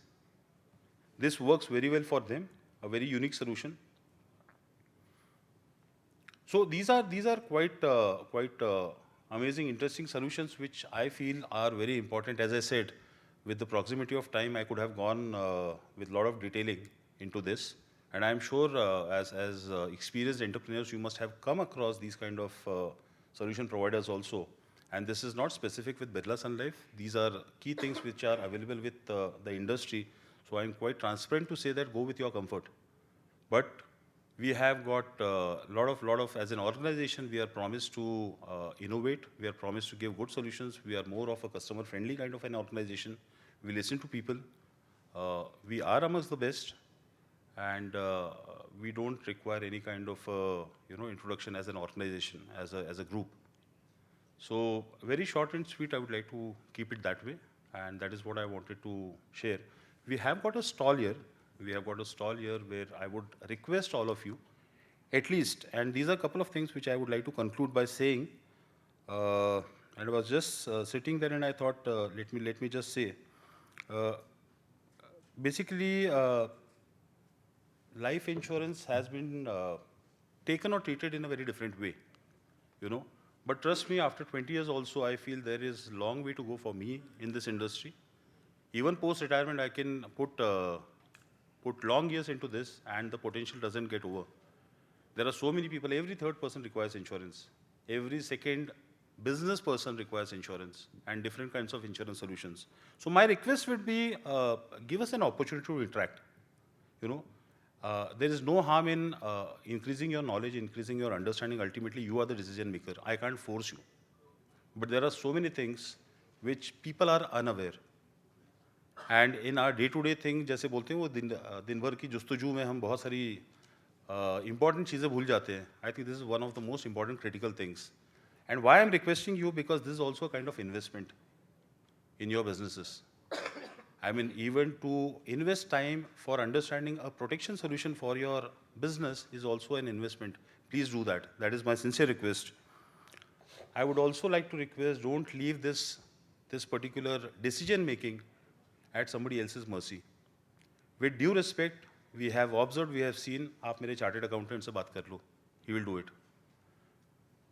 With due respect, chartered accountants are expertise in accounting solutions, decisions, and not business. It's your business, it's your protection. You have to get involved and you have to be a part of that particular discussion. You make decision and then tell what needs to be done. So I would request, please get involved personally rather than leaving these kinds of discussions at somebody else's mercy, say, thinking that this is something, it's okay, ठीक है, करना है, कर लेंगे. No, it's very critical, it's very important. I've already shared that with foreign investors or foreign joint ventures, it has become a mandate. People have approached us saying that, sir, Cayman Insurance, help kar do. I'm getting into a joint venture and they have asked for this as a part of their, lastly but not least, I would say make proactive move, at least understand, then take a decision before something unexpected hits us, something like what hit us around 2-3 years back, and it was totally unexpected, which has disrupted everything. So please make a proactive move. Allow us to come and share our solutions with you. Take an informed decision, and we are there to help you and assist you whenever you need. Thank you so much, and I'm open for any questions if you have, although that tells me that my time is up. But I'm still okay to take a couple of questions in case we have something generic questions. Or else, as I said, we have a stall there. Please visit us, drop in your visiting card at least. We will come in touch with you. And with your comfort, we will come and share this knowledge with you, all of you. You don't have Mediclaim, right? Sir, we do have Mediclaim in the sense, I'm so thankful to you. Mediclaim bhi hai हमारे पास. We are a group where we are dealing into life insurance, general insurance, health insurance. We also have group products. We have got group Mediclaim, we have got group term life, we have got superannuation, we have got everything which a group requires. Apart from core banking today, Birla Sun Life or Aditya Birla Capital, apart from a core banking product or a core banking solution and a general insurance ownership, but we deal into general insurance. Rest, we have got all the kinds of solutions under financial products. We will help you, assist you there also, don't worry. Sir, good afternoon. I have a question. Please. You being into insurance, now we are talking about the banking sectors. Why can't you be a key factor when people are lending money from a bank, and if in case they want to take an insurance, I mean, that can really help them. So I feel if you, I mean, you're giving all the kind of solutions. If in case somebody is taking a loan, and I feel if you act as a key factor between the two, I think it can really save a lot of I mean, I will say with a lot of people, you know. Absolutely. And thank you so much for raising that, because that's what I'm trying to give a message as. So one more thing. Yeah. So one more thing. Please. You have insurance like product insurance. You have insurance, different kind of insurance. You know, probably when one of the company maybe is going through a kind of a financial crisis, I think even over that time, if you can take care of the rent aspect, if probably he's not owning a factory or a manufacturing unit and he's renting up the the place. So I feel if you can really be one of the key factor again into that kind of a thing, where I feel a lot of solution can be, you know, looked after for all of us over here. So I'll go one by one. Yes, Your please. first question is about assisting the liability part you said. And to start with, see, insurance is as we say, it's the punchline. Insurance is a product of solicitation. I can't force insurance to somebody, right? I can only provide solutions. But as I said, over a period of time, we have become innovative. All the banks have got insurance partners now. We have joint hands. I'm sure Bank of India also has got SUD. So we have got partners. We are offering those solutions. But ma'am, as I said, I would only request sincerely on my personal front, not because I am an insurance professional seller, but I would say I have lived insurance for last 2 decades and I understand. I have seen the importance of insurance very closely. I would say, please look at this insurance very positively and listen to people. They have solutions for you. We have taken insurance for granted at times. Arey yaar, ek aur policy nahi chahiye. It's not about policy. Today, the situation is that an individual might have 10, 15 policies, but trust me, he is not adequately insured. What is adequate insurance? That is what we will tell you. You have a financial value. You need to be insured for that much. So there are a lot of things, and we are doing that. In fact, if you go for a housing loan, for example, banks have started offering कि पहले एक housing loan के साथ आपको एक home protect insurance लेना पड़ेगा. Now they say लेना पड़ेगा. What exactly they are trying to do is they are trying to save the customer and they are trying to save their money. Unfortunately, if something goes wrong, the customer doesn't have a liability, the bank doesn't have a bad debt. So they have started doing it, and I would say please speak to your bankers. If possibly I can reach to all of you, I would love to do that. But please speak to your bankers, please speak to your solution providers. They will surely give you an insurance solution. So I think probably the awareness is not there. Absolutely. So probably Absolutely. if in case, this kind of awareness is brought, probably the business insurance can be one of the really most that's important. where I wanted Yes. to thank Mr. Salunki for creating such a platform that at least I got to interact with all of you for at least half an hour. And it's up to you now how to take it ahead from here. We are all there for you. Thank and you the second question you said about salaries, you said about financing. I was talking about the rents. Rents. Yes. So that kind of a product comes under a general insurance and not life insurance. India is yet to innovate a lot of things. We have got humongous scope. We are innovating things. But a general insurance company can help you. We will help you. Indirectly, I can help So you. because if that you is come. one of the Excuse me, pain. ma'am. Yes, that is the pain. You get in touch with us, we will give you the best solutions. And I would best request idea. you can go to my I will. stall, or I I will, will definitely. interact with you one-to-one. Thank just you so much. Just to understand you, there are the more than 280 products in the general insurance sector. So आपको वो knowledge होना चाहिए. Products are there. You just get in touch with them directly. So we will stop the conversation here because we have 3 more speakers before lunch. You are hungry for the lunch, and I know you are hungry for the knowledge also. So So बैठे-बैठे भी बहुत भूख लग जाती है, so I think we should finish it fast and go for lunch. Thank you so Yeah. much. Thank you so much. yeah, thanks. Thank you very much. I'll invite Mr. Gunjan Narang. He is a business head Godrej Capital, and he will talk about the Godrej Capital enabling growth for the SME business. So I'll request 3 speakers, जो तीनों pending है, थोड़ा time का भी ध्यान रख लीजिए. We have to go to the lunch also. And we have much more time for the interaction. We'll go ahead.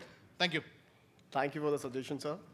Hi, good afternoon, everyone. So I'm Gunjan Narang. I'm from Godrej Group. I head mortgage business, SME business for Pune, and we are the new entity here in market of Pune, Bangalore, Delhi, and couple of more tier 2 cities. As a Godrej Group, I think we don't need any introduction from our side. But yes, as a Godrej Capital, I would say we need our introduction. And we have some PPT, actually, presentation to show here. So of course, the legacy of Godrej Group, it is 125 years old of organization. And having in,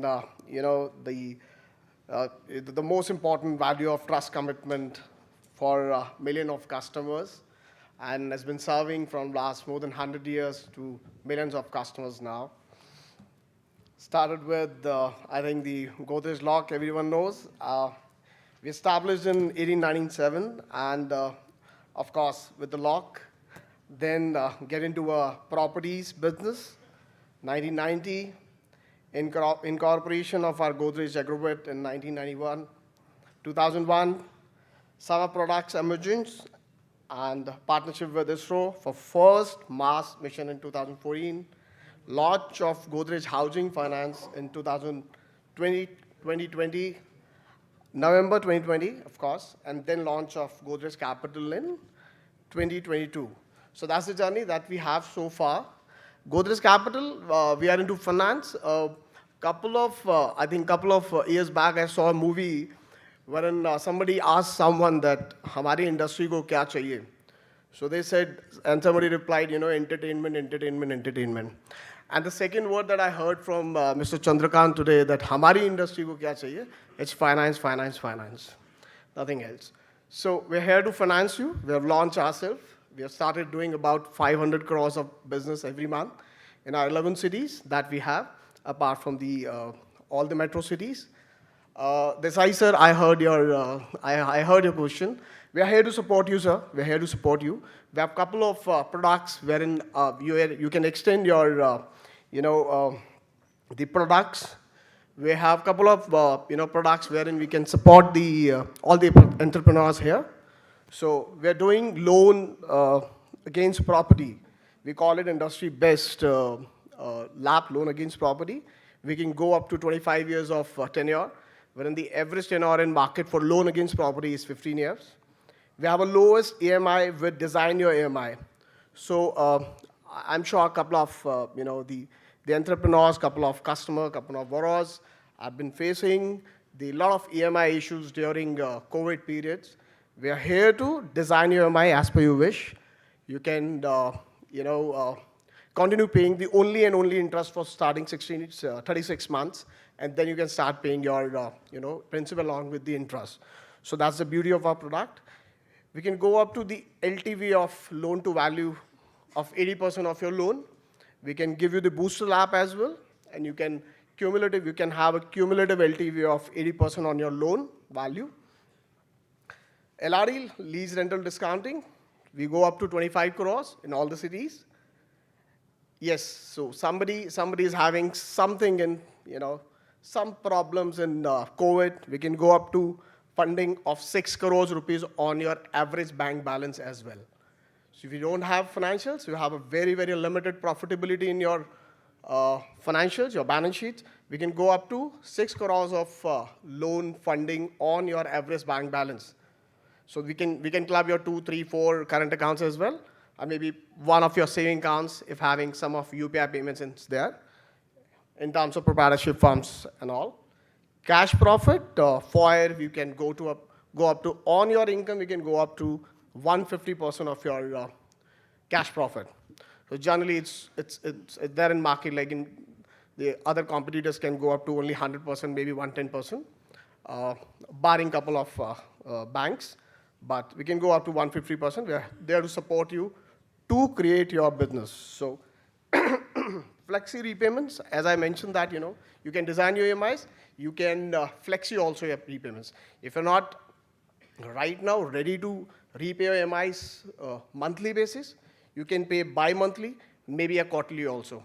So now you can choose that right now for first 36 months, you want to pay only and only interest, not the principal amount, because you're investing money in other things. So along with that, you're also authorized to pay the EMI bi-monthly, maybe a quarterly. So that's again the beauty of products that we have. We are about to come with, in the month of October, cash flow-based unsecured lending. Some are working capital limits. We are tying up with some banks. We'll have a very, very, very unique and different products than our a couple of competitors, non-banking competitors, and you'll definitely get to know this. Yeah, so here, this is us, and here to support you. Along with that, we have a couple of products, which is referring Mr. Desai's requirements. So we have a couple of products wherein you're having some difficulties in your business in last 2 years. So we can fund on your current year GSTs as well. We can fund, as I mentioned, like we can fund on your banking turnovers as well. We can fund on your previous loan track as well. So there is no requirement of, the much profitability in last year balance sheet. We can fund you a loan up to a 2 crores amount, though we have a limit of funding of 25 crores, 2 crores of amount just to support you to initiate, to restart your business or maybe to support your business, wherein you can have only and only 1 lakh rupees of profitability, or maybe you can provide only and only last 2 years of ideas. So that's kind of support also that we can do, but for a minimum loan amount, which is 2 crores. So we are launching these products on 20th of this month only, which is the August 2022, and we are here to support you. I'll share my business cards and the state head of Pune, Mr. Alankar Khare's visiting cards at the reception cost. So whoever actually wants to, connect with us can connect with us, because everyone, personal needs, business needs can't be shared in, of course, within 200 people. Everyone has different needs. Everyone has different, wants to speak with a banker, to speak with a loan provider. So we're here to support you. Thank you so much.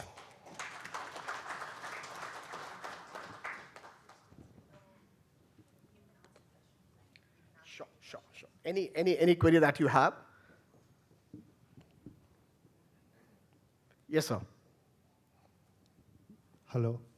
Sir, I want to ask a question. If my company is growing at 100% rate year on year, but I cannot build an asset every time and go to the bank and give me a fund, right?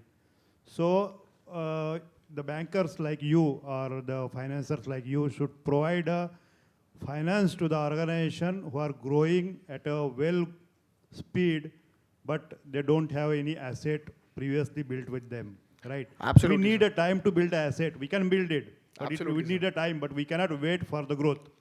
So Absolutely, that's sir. the solution should be incorporated in your the terms, right? Absolutely, sir. So as I rightly mentioned in my third slide, that you're about to launch an unsecured funding as well, and wherein you can also get the design your MI kind of product. If you really wish to have that product with you, and you only and only wish to, provide the pay the interest part, maybe on that loan as well for starting out. Maybe that product is for only and only for 5 years, and you wish to, pay the interest for only and only 24 months of starting. I'm okay with that, sir. Sure, sir, sure. We are launching this product in the month of October, surely. For SME, for startups who are 3-4 years old, they have not earned earlier. Probably they were doing R&D. The promoters have put their own money, but now they have got orders, corporate orders, and probably that will grow in future. One of the standard answer I get from bankers that, okay, promoters' net worth is negative, okay, balance sheet, they have put their own money, so their personal equity is negative, so they can't give funding to the company. So this is what the standard answer I've been hearing. So what do you suggest, especially you or even the bank, the other banks as well? How to handle such kind of scenarios? So I would like to connect with you post this presentation, sir. So we have a couple of products, as I mentioned, like, if maybe your financials are not audited, you have only filed your financials under the 4480, which is not audited, then also we can help you with the minimum amount in starting to support you, not with the major amount. So we're just about to launch our 4 products, which I can't disclose right now. So you'll be getting it in next week only.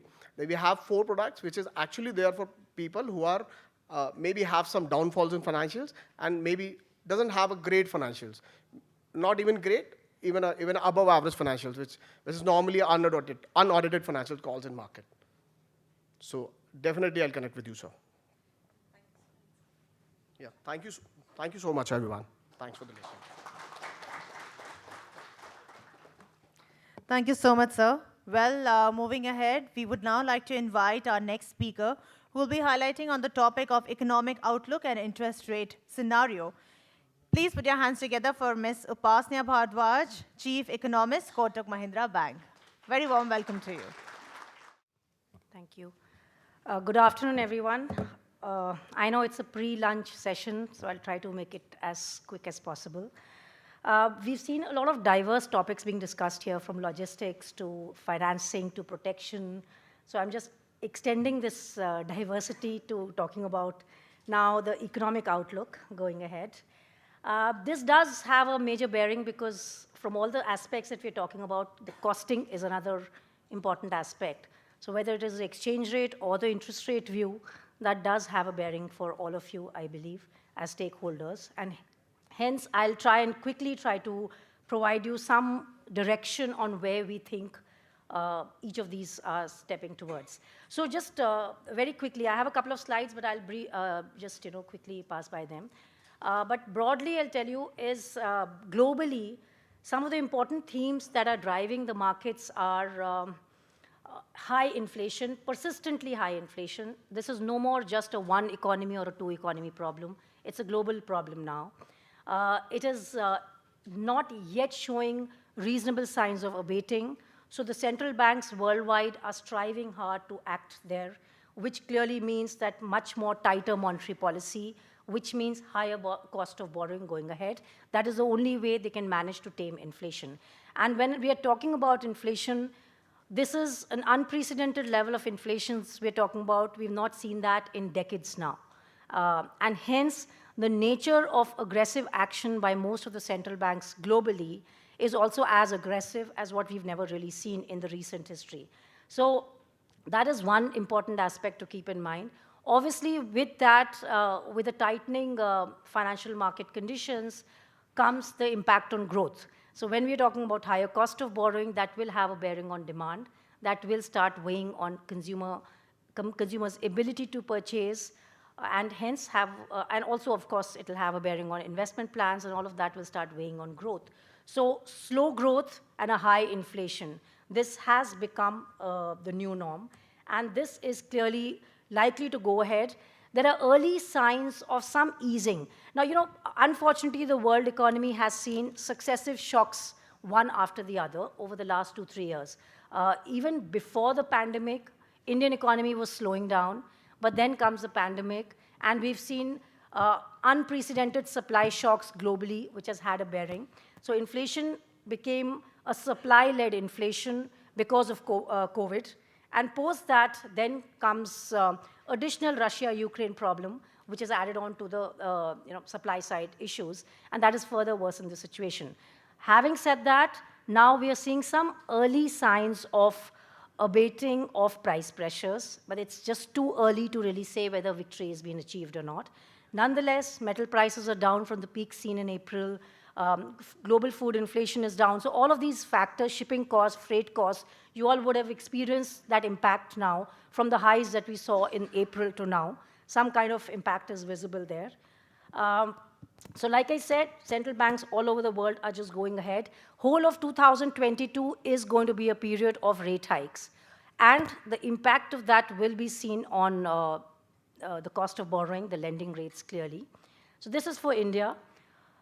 High inflation, similar story for India as well. Real rates remain negative, which again is a disincentive for anyone to save really going ahead. The twin deficit problem for India, so the macro space is looking weak. Oil prices, commodity prices have been so elevated for such a long period of time, and India being a net importer of commodities, that has a bearing again on current account deficit and hence the currency. So if I look at the entire picture, this slide actually tells us the government fiscal condition is a little wary. They've already overspent, not too much headroom to support excessive spending. Current account or external sector looks weak. Inflation is high, real policy rates are of course negative. The good thing in all of this is, I would say, that growth seems to be standing out still. Overall capacity utilizations are improving. They have gone to pre-pandemic levels, 75%. We are seeing factory activity also going back to, most of it being back to pre-pandemic levels. consumers still remain weak compared to pre-pandemic levels. But from the investment side, we are slowly witnessing a revival. And the positive side, I would say, is now that the private investment is showing signs of improvement, which has been the missing story for growth over the last decade in India, nearly.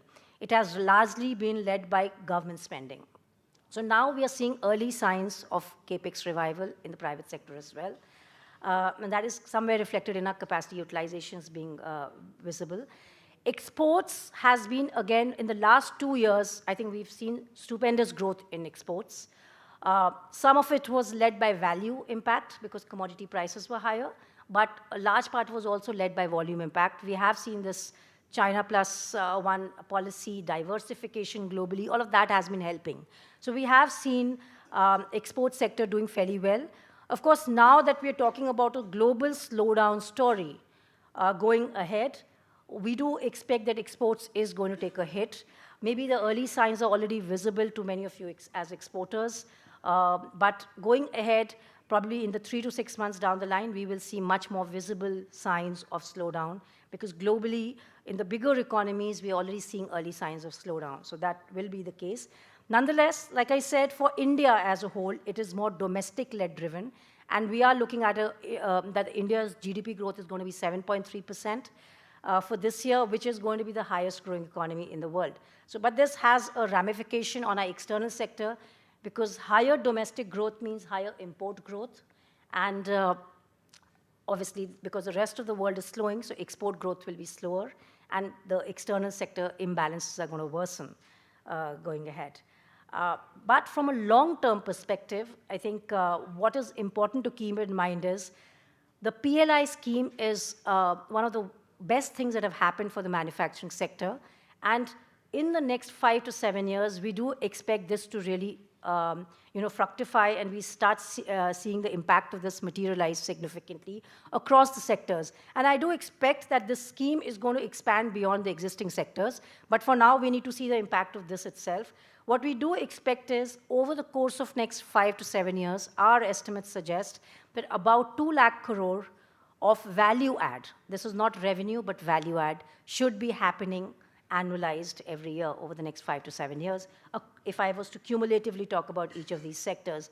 This is clearly a very big positive step, and I think this is going to be a game changer over a period of time, along with the fact that globally, the de-risking diversification theme is also likely to be very important.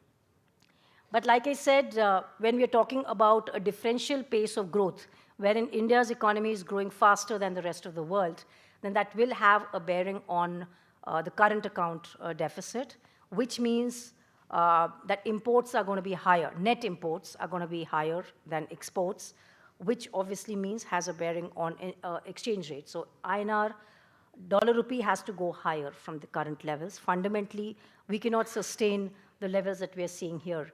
FPI outflows have been excessive over the first half of this year. So we see this chart, which is actually showing us that oil prices, like I said, have been quite elevated. So the oil trade balance has been continuously deteriorating, which itself is a big cause for worry because India imports bulk of its oil and it's not domestically produced. So I think if you look at all of this, it is important to keep in mind that oil prices and commodity prices will be the key for India going ahead, and also will have, will help us gauge as to which way is, the exchange rate heading. So overall, just giving you a flavor on how rupee has moved in times of crisis, very sharp depreciation in the currency we've seen. Every time there's any crisis, we're talking about past 6 to 7 episodes in the last 2 decades, we've really seen very sharp depreciation, but then it is followed by a long period of stability. So that's how it has been. The global cues do obviously impact. India is not decoupled from that. But once that settles down, we see a prolonged period of stability as well in INR. And from a premium perspective also, if I was to say, that is what the market is telling us today about 1 year ahead, let's say. So 2/3 of the time, if I was to look at a sample of 2 decades, in the last 2 decades or so rupee has depreciated less than the premium. It is only in these crisis periods that we have seen a rupee depreciation being much higher. Otherwise, we've really seen rupee depreciate much less than what the Premier has been suggesting.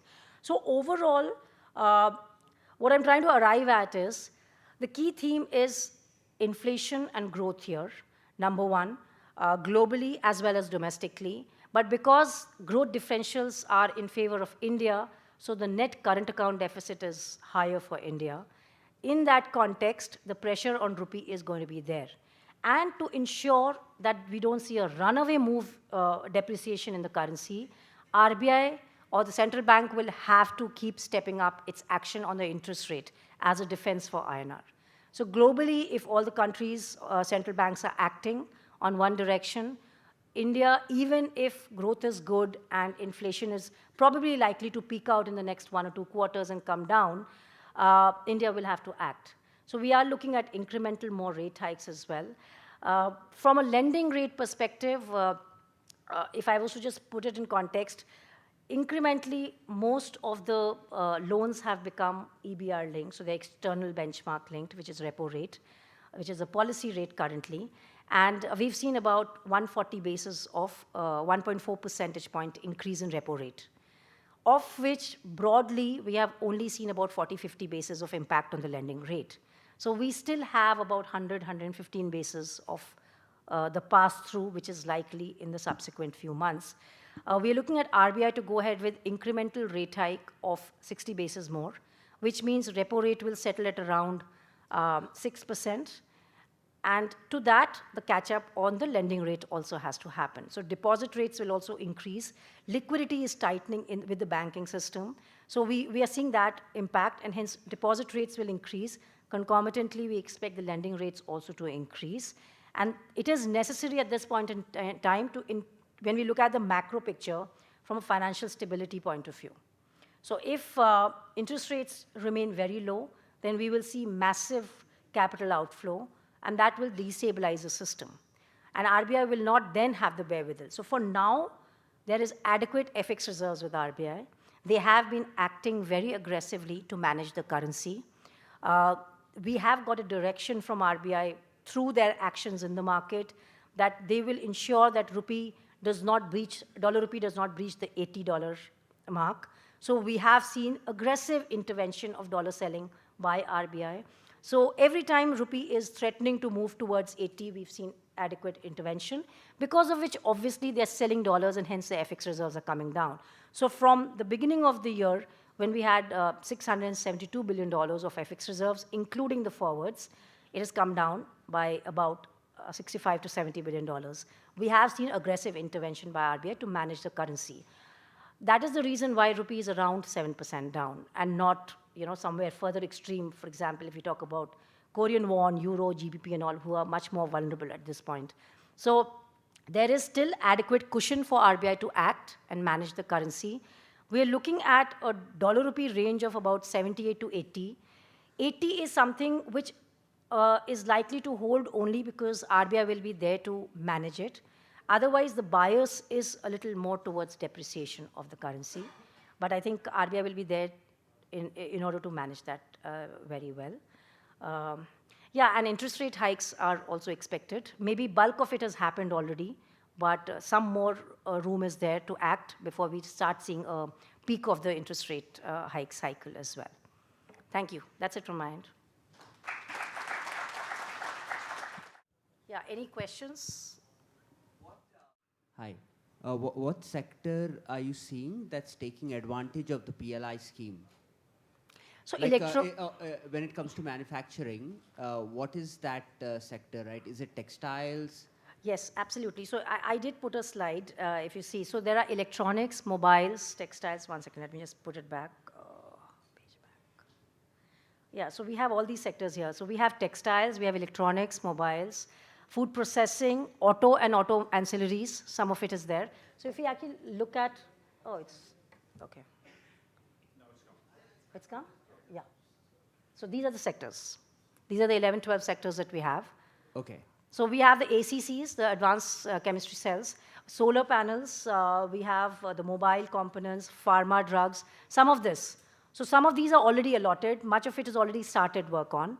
Mobiles is the best where we are witnessing already the benefits. the mobile segment. Mobile and semiconductor put together is around 50% of the Absolutely. Because it was the first to begin with, and we have already started seeing fair amount of traction there. So the other thing you didn't speak much about is jobs, right? Sorry? When RBI is managing inflation, how is jobs at a macro level in India? What's the number there? Yeah, so you're absolutely right. It's a very fragmented labor market at this point in time. If I was to compare the labor force participation rates compared to pre-pandemic, then we're still not there. So, while what's really happened is actually, I would say that the economy has become much more formalized over the last couple of years. So we are seeing a big shift that is happening. So the big is becoming bigger. The formal is becoming, let's say, more formal. And from the lower segment, the informal segment, we still have to see that traction pick up. So we're not seeing that traction yet. And labor market is still concentrated around the low-income jobs much more. So because of that, I showed one chart which was showing that when we're talking about activity compared to pre-pandemic levels, it's the investment side which is still doing above, it's gone above, but the consumer segment is still low. So consumers, there are select sectors which have a very nice comparable wage hikes that are happening, but if you talk about the informal segment, they still remain very weak. So I would say that the labor market is very fragmented, and we still have a lot of catch-up to do there. So that is the reason I believe that, because you're putting it in the context of RBI's actions, RBI is very clear that they will not be in the rat race for monetary tightening the way the rest of the world is doing. But not acting itself is not a solution for them. So because, let me put it straight, inflation is high for India itself. India's upper threshold is 6%. Currently, we are around 7%. So till we don't see a conviction in our inflation levels coming below 6%, RBI has to act. It is independent of the rest of the world. Once they've acted enough and they've seen action there, wherein inflation is coming within 6%, I think they're going to pause. So it is not going to be as aggressive as the rest of the world. They will stop at 6% is where I believe our threshold is, and that's why I said another 60 basis. Well, thank you so much, first of all, ma'am, for sharing your insights along with us. And I'm really sorry to just barge in between. We are really running out of time, and we have one more speaker before we actually go for our lunch. Hence, you may ask your questions to ma'am later on during the networking lunches going on. Ladies and gentlemen, the next topic of discussion is going to be transforming SMEs for better business growth strategies and initiatives. Please join me in welcoming Mr. Shailendra Goswami, Chairman and Managing Director, Pushkaraj Group. A very warm welcome to you, sir. Good afternoon. Actually, I'm 2 hours late. I should have started at 12, but then nevertheless, we had several discussions here from various panelists, and I must say I enjoyed all those sessions because there was quite a few of them who really added some more knowledge to me, although pretty late at the age of 70 today. But then nevertheless, you have to keep learning. So thank you very much, fellow speakers. Thank you very much, Chandrakantji, for giving me this opportunity to be here. Now, most of the speakers have spoken to you about the support side of the business, banking, capital, finance, logistics, and whatnot. But I'm going to focus more on the business side of it. When we say business side, it is operations and strategies. In operations, we have manufacturing, we have finances, meaning the management of finances as far as business is concerned. We have marketing, we have supply chain, and we have so many other functions as such. So I come from the industry side, so I'm one of you because I'm running 2 SMEs myself within the group. So maybe you can take me as a representative of you all. It's only that I'm standing here and then trying to share my experience as to how I have spent these 45 years in tackling all these problems. So the topic today is transforming SMEs for better future. It is just coming out of my experience, and there's nothing textbookish about it. So everything that I'm going to talk about is from the experience that we have gained it. And I consider when I say I, it is we, because last 2-3 years, what we have gone through. Which button should I be doing this? Oh. So I had to build up a story to get into the actually meat of the presentation. So pardon me for all those details which have already been shared with us. The SME sector has been an integral part of the economy, contributing to GDP, employment, exports. Every one of us knows that. The micro, small, and medium enterprise, MSME sector, contributes to about 30% of the GDP and accounts for almost 45% of exports. A lot of slides have already covered that aspect. The MSME industry in India refer to the industry brand Equity Foundation, because this is one particular site which I have been referring, in which you will get everything about what is happening to SME with respect to the government notifications, licensing procedures, and all, whatever that information you need to seek. Normally we go to Google, but then you go to this particular website, you will get every information in that. 2020 till 2022 beginning were the tough times for almost all SMEs due to pandemic. We all have known what all problems we faced. Several of them, meaning several of the SMEs or MSMEs, have started recovering beginning of 2022, but there are a large number of them yet to recover. We know that because there were several of them who had to shut their shops during the pandemic because they could not sustain the problems, whether they could be of workforce, whether it could be of finances, liquidity, business or demand management or whatever you may have. But then the ones who remained post-pandemic, who could sustain, because these days everyone is talking about the concept of sustainability. So the ones who have programmed themselves to sustain in this pandemic or did that kind of a disaster management have come up very, very wisely post-pandemic. And then there are a whole lot of SMEs or MSMEs who have been really recovering at a very, very fast pace. The path to recovery has been phenomenal, and the industry is looking for a much better future. Many of them suffered due to the following major reasons. I've just put some 4 or 5 major reasons. All of us have gone through this. So what are they? Basically financial problems, disrupted cash flow and delayed payments. We all know that.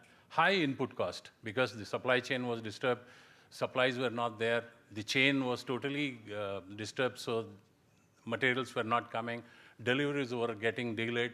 Normally, if we used to ship in 1 month, if we were talking about imports coming from US or coming from Europe within a week, 2 weeks, now it was taking almost 2 to 3 times the deliverables, and therefore the cost was going up, the cost of manufacturing was not in order, everything was totally in a disarray. The third point is the demand management. The marketing or the orders naturally suffered, and therefore the entire ecosystem of running an MSME really got disturbed. And the most important part of it is that we were running through an obsolete technology because we were catering to only a domestic market, or we were catering to a certain niche of the market. So we did not bother to upgrade us on the technology part of it. So we failed quite miserably. And this is where some of the MSMEs who have sustained had taken care of this technological aspect, which I'll be coming in further. There were infrastructural lapses, because of which also we had problems. And it is therefore necessary to plan the efficient and effective operations of SMEs. Following areas need focus. Restructuring. When we say restructuring, we have to take care of vertical, horizontal, everything into that aspect. Upskilling, upgrading of your own manpower. Somebody talked about training. Training is the last leg into your agenda. But then today training has become more important because you are talking digital. Every car which is coming out is almost 40% electronics. Everything, every manufacturing process that we are discussing has all kinds of IT inputs. So we need to upgrade because we cannot keep our labor at the same level of technology or the skills what they were having it earlier. Because today we are shifting shifting to digital, we are shifting to AI, IoT, or whatever, Industry 4.0, everyone has to upgrade their skills. So naturally, I have included all those aspects in the restructuring, whether it is manpower, whether it is infrastructure, whether it is process, whether it is layouts, or whether it is technology, or whatever it is. You need to get into these restructuring. Management of finances. Everyone will have to learn that altering credit practices, tech-based credit agreements and extensions, avail the trade credit insurance.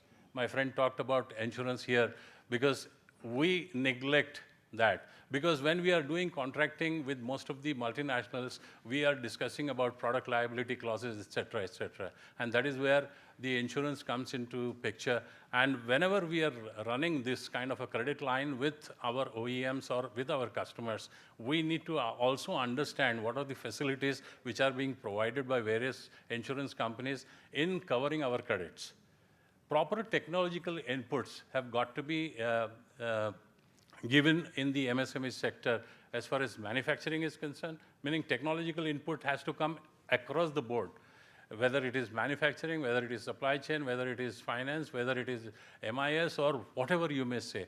Everywhere, whatever that technological upgradation is required to be done, everyone will have to look at it. Smart manufacturing. We have been talking about Industry 4. Some people are talking about Industry 5.0.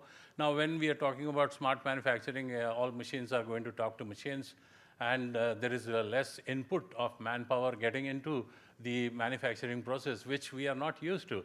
And that is where, again, the point number one of restructuring and upgrading skills for the manpower comes into being, because then machines are going to change. The machines which do not accept digital signals or IT inputs are not going to be used. And this is where we will be affected as far as scalability is concerned. If we do not really invest in the smart manufacturing aspects, after the China fallout, everyone is looking at India, and the second country is Vietnam, and some countries in Europe are being looked at for the manufacturing. And India is coming out as one of the biggest manufacturing hub in the entire world. The way we have ruled IT, the way we have ruled health, we have ruled in pharma, we are supreme in agriculture. The same way, today we are heading for a very, very large amount of leadership in manufacturing. And when we have discussed all these statistics that MSMEs is contributing almost to an extent of 30 to 50% of manufacturing inputs, all that onus lies on MSMEs, that we need to modernize ourselves, because we are not talking local, we are talking global. So when we are talking of global, scalability is important. Today we lack that scalability. And if at all you need to get that kind of a scalability, you need to have a smart manufacturing in place. We need to really support our customers wherever they are globally, because China was doing that. We are very good as far as high-tech, low-volume business is concerned. Wherever there is a high-volume, low-tech business, we are very, very weak. That is where China, Taiwan, Vietnam, or countries like that have scored. And we have to get into that, because we know we are very strong as far as high-tech, low-volume businesses are concerned. And we need to really start working out on low-tech, high-volume businesses.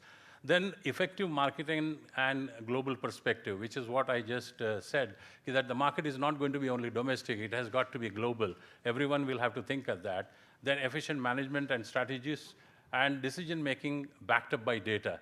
Whatever decisions we take has to have a lot of data, a lot of research which has got to be done, because it should not be taken as a passion, or it should not be taken just as impulsive decision-making, because most of the industries have been suffering only because of this, that a particular decision-making which has been taken for growth or strategies has got to be backed up by researchers and the database commensurate to that. Following proactive actions to be taken. Is that for me? Oh, sorry.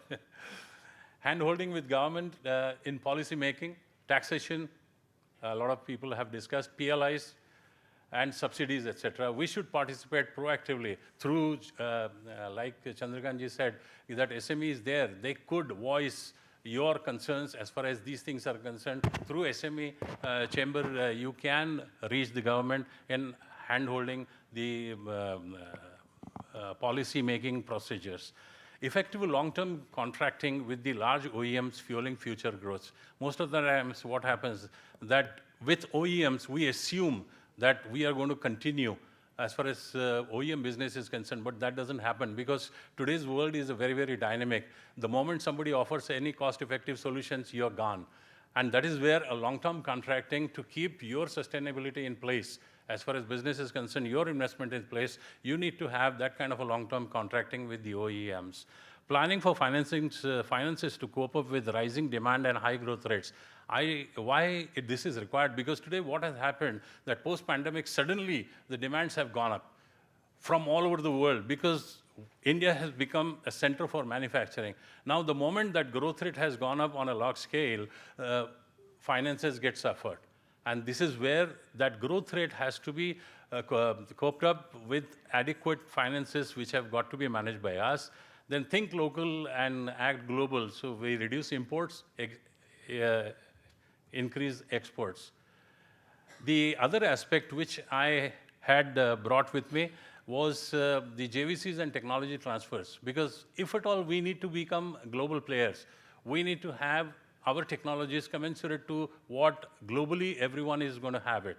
So we need to really work out on this if we have sufficient technological level as far as global demands are concerned. But most of the places we will find that we are lacking. And that is where we don't feel shy of really getting into some kind of a joint venture collaborations or technology transfers. So these slides are available. Joint venture involves 2 or more businesses pooling their resources and expertise to achieve a particular goal. The risks and rewards of the enterprise are also shared. The reason behind forming a joint venture include business expansion, development of new products, or moving into new markets, particularly overseas. Because whenever you are doing a joint venture, it is not only one-way traffic, it is both ways. Because if your joint venture partner is somewhere in Italy, France, America, he is going to look for a cost-effective manufacturing in India, and then there could be a buyback arrangement which could be worked out. So you get a ready-made export market because he's been already catering to the world market sitting in that particular place.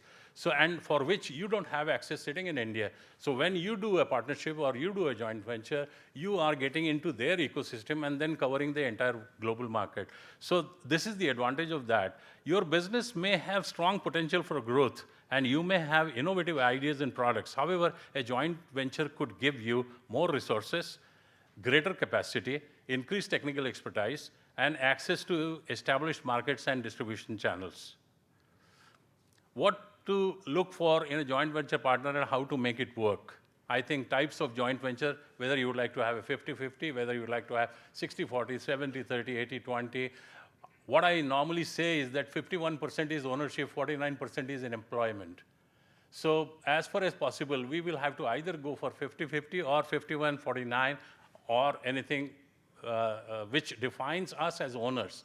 Because most of the joint ventures have failed because we did not give enough concentration or enough importance to the kind of joint venture we would like to sign. Sometimes you may feel that I don't want a joint venture, then take a technology transfer agreement where you only plug in the deficiencies, those you have it on the technology, but then you don't derive the advantages of a joint venture, of a global reach or a global perspective in that. Joint venture benefits and risks you will have to evaluate, access your readiness for a joint venture, plan your joint venture relationship. Meaning these are all legal things. I think there would be legal people helping you out.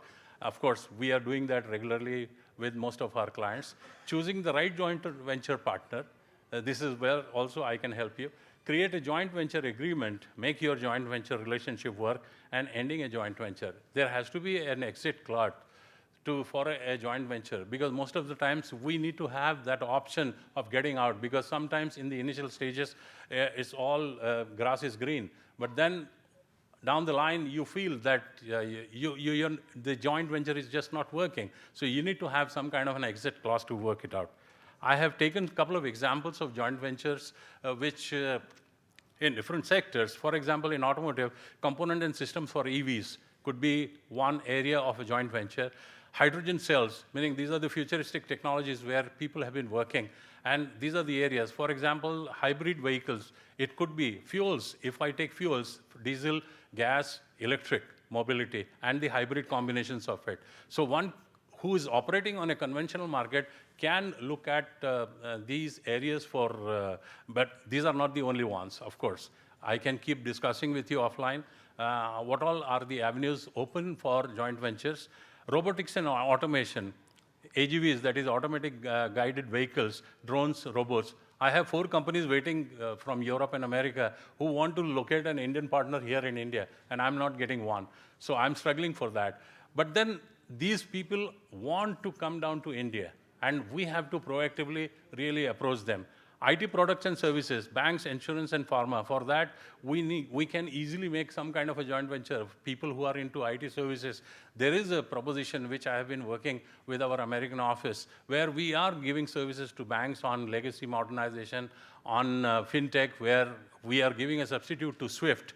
On inward-outward foreign remittances. We are giving a software on the machine learning platform for debt management, and then we are also giving them a risk evaluation methods by way of software. And there is a list of such programs which we are running on a joint venture with foreign companies.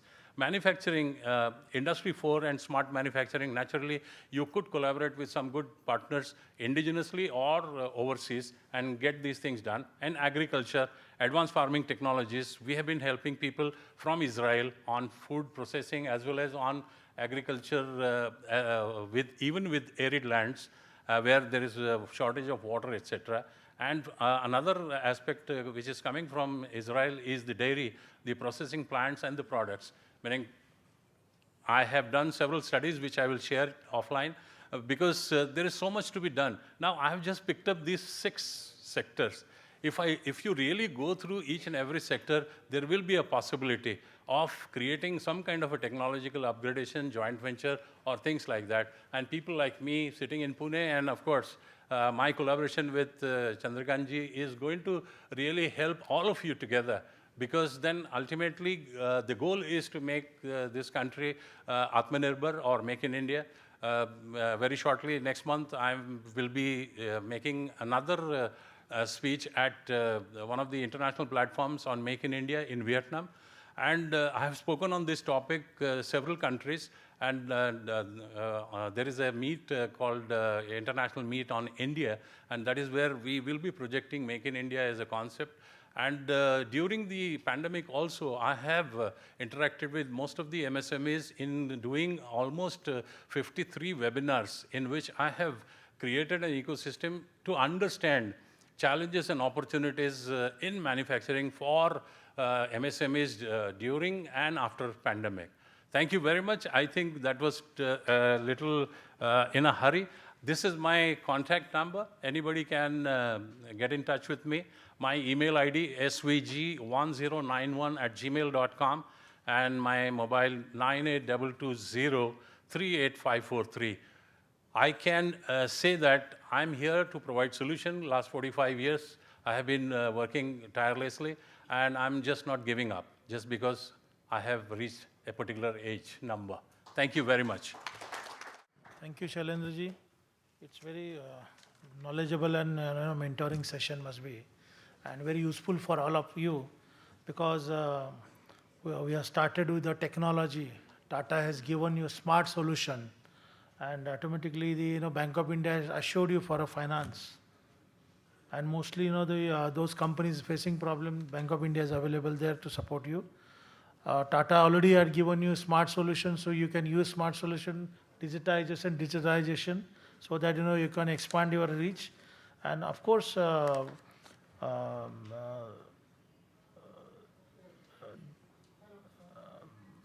Ranga Naik hasn't done a speech because they have some meeting, but MIDC has already assured that those SMEs are looking to set up their additional new or any transfer or diversification industry. They can approach for a land or a ready-made industrial premises in Aurangabad.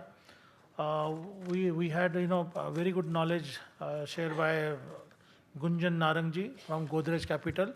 Godrej Capital is coming up with many financial products, so we can take that advantage. Of course, the Aditya Birla has given assurance, whenever you want to do business, bindas kar dijiye, Sun Life Insurance, they will be taking care of you. And when you are doing good business, you need a proper and best quality transportation and logistics services. So Gati is there to give you Shakti and more Gati for your business. And mostly, and important, the economist, our speech, which had given an insight about what is the interest rate scenario and how the economy is growing. So these are the insight given by all the stalwart speakers. I'm sure I've missed anyone. All are covered. So, and I'm sure, I know all of you must be some doubts because why you have not stopped the speakers. I don't know whether they have stopped, but because they are coming here with a preparation for 2 to 3 days for a presentation. And I don't like to stop the speaker when he wants to give us insight. Because 20 minutes, 25 minutes is very less for that. At least half an hour. Next time, Mr. Mahesh Kumar, keep in mind, keep half an hour for each speaker so that they can give you proper knowledge and education. But nevertheless, lunch to रोज लेते हैं, लेकिन ऐसे speaker बार-बार नहीं मिलते, so let's give a big hand to them. So now, Kashita, over to you. And I would like to thank you, my sponsors, supporters, official support by Government of Maharashtra, Gati Alcargo Logistics, Tata Tele Business Services. They are always giving the time to do big. So let us start the time to do big. MIDC, Bank of India, Godrej Capital Limited, Kotak Mahindra Bank, Sibil and Canara Bank, and all of you. Thank you very much. Thank you so much once again to all our dignitaries, all our speakers. Thank you so much, Mr. Sarunke. It's now time to thank and felicitate all our speakers who were a part of this panel discussion, which was empowering SMEs for better business growth initiatives and support services. I would request, sir, to kindly Mr. Mahesh Kumar would be doing the honors by felicitating. He's the Director of SME Chambers of India. I request you, sir, to kindly felicitate Mr. Rudra Mishra, who's the Regional Marketing Head, West, Tata Tele Business Services. Zordar taaliyan ho jaye before we go for lunch. Thank you. We would also like to felicitate Mr. Yogesh Dubey, who's the Business Development Manager, Tata Tele Business Service. Thank you so much for sharing your insights along with us. We would also like to felicitate Mr. Navneeta Krishnan, DGM Bank of India. Once again, thank you so much for sharing your insights along with us today in this summit. We would also like to thank Mr. Gunjan Narang, who is the business head, Godrej Capital. Thank you so much for sharing your insights along with us today. Our next speaker who shared his insights is Mr. Manmat Rao, Associate Vice President, Aditya Birla Life Insurance. Thank you so much, sir. Your insights were indeed very helpful to us. We would also like to thank Mr. Swaroop Negi, Head, Small and Medium Enterprise Business, Gati. Thank you so much, sir, for sharing your insights along with us. Thank you so much. Would like to invite Ms. Upasna Bhardwaj on stage, who is the Chief Economist, Kotak Mahindra Bank. Very warm welcome to you, ma'am. I would request you to please stay back with us. Ma'am, please stay back with us on stage. Please come. We would also like to felicitate Mr. Shailendra Goswami, who is the Chairman and Managing Director, Pushkaraj Group.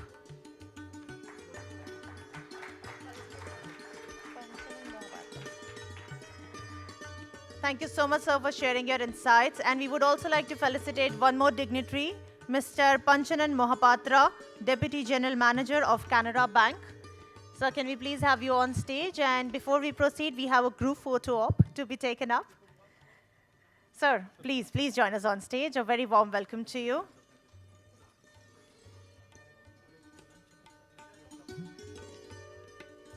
Can we please have some Zordar Thalia, ladies and gentlemen?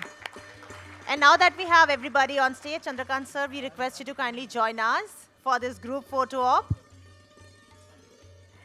All smiles, look in the camera. Don't forget to give a nice smile to us. This is going to be a very memorable moment.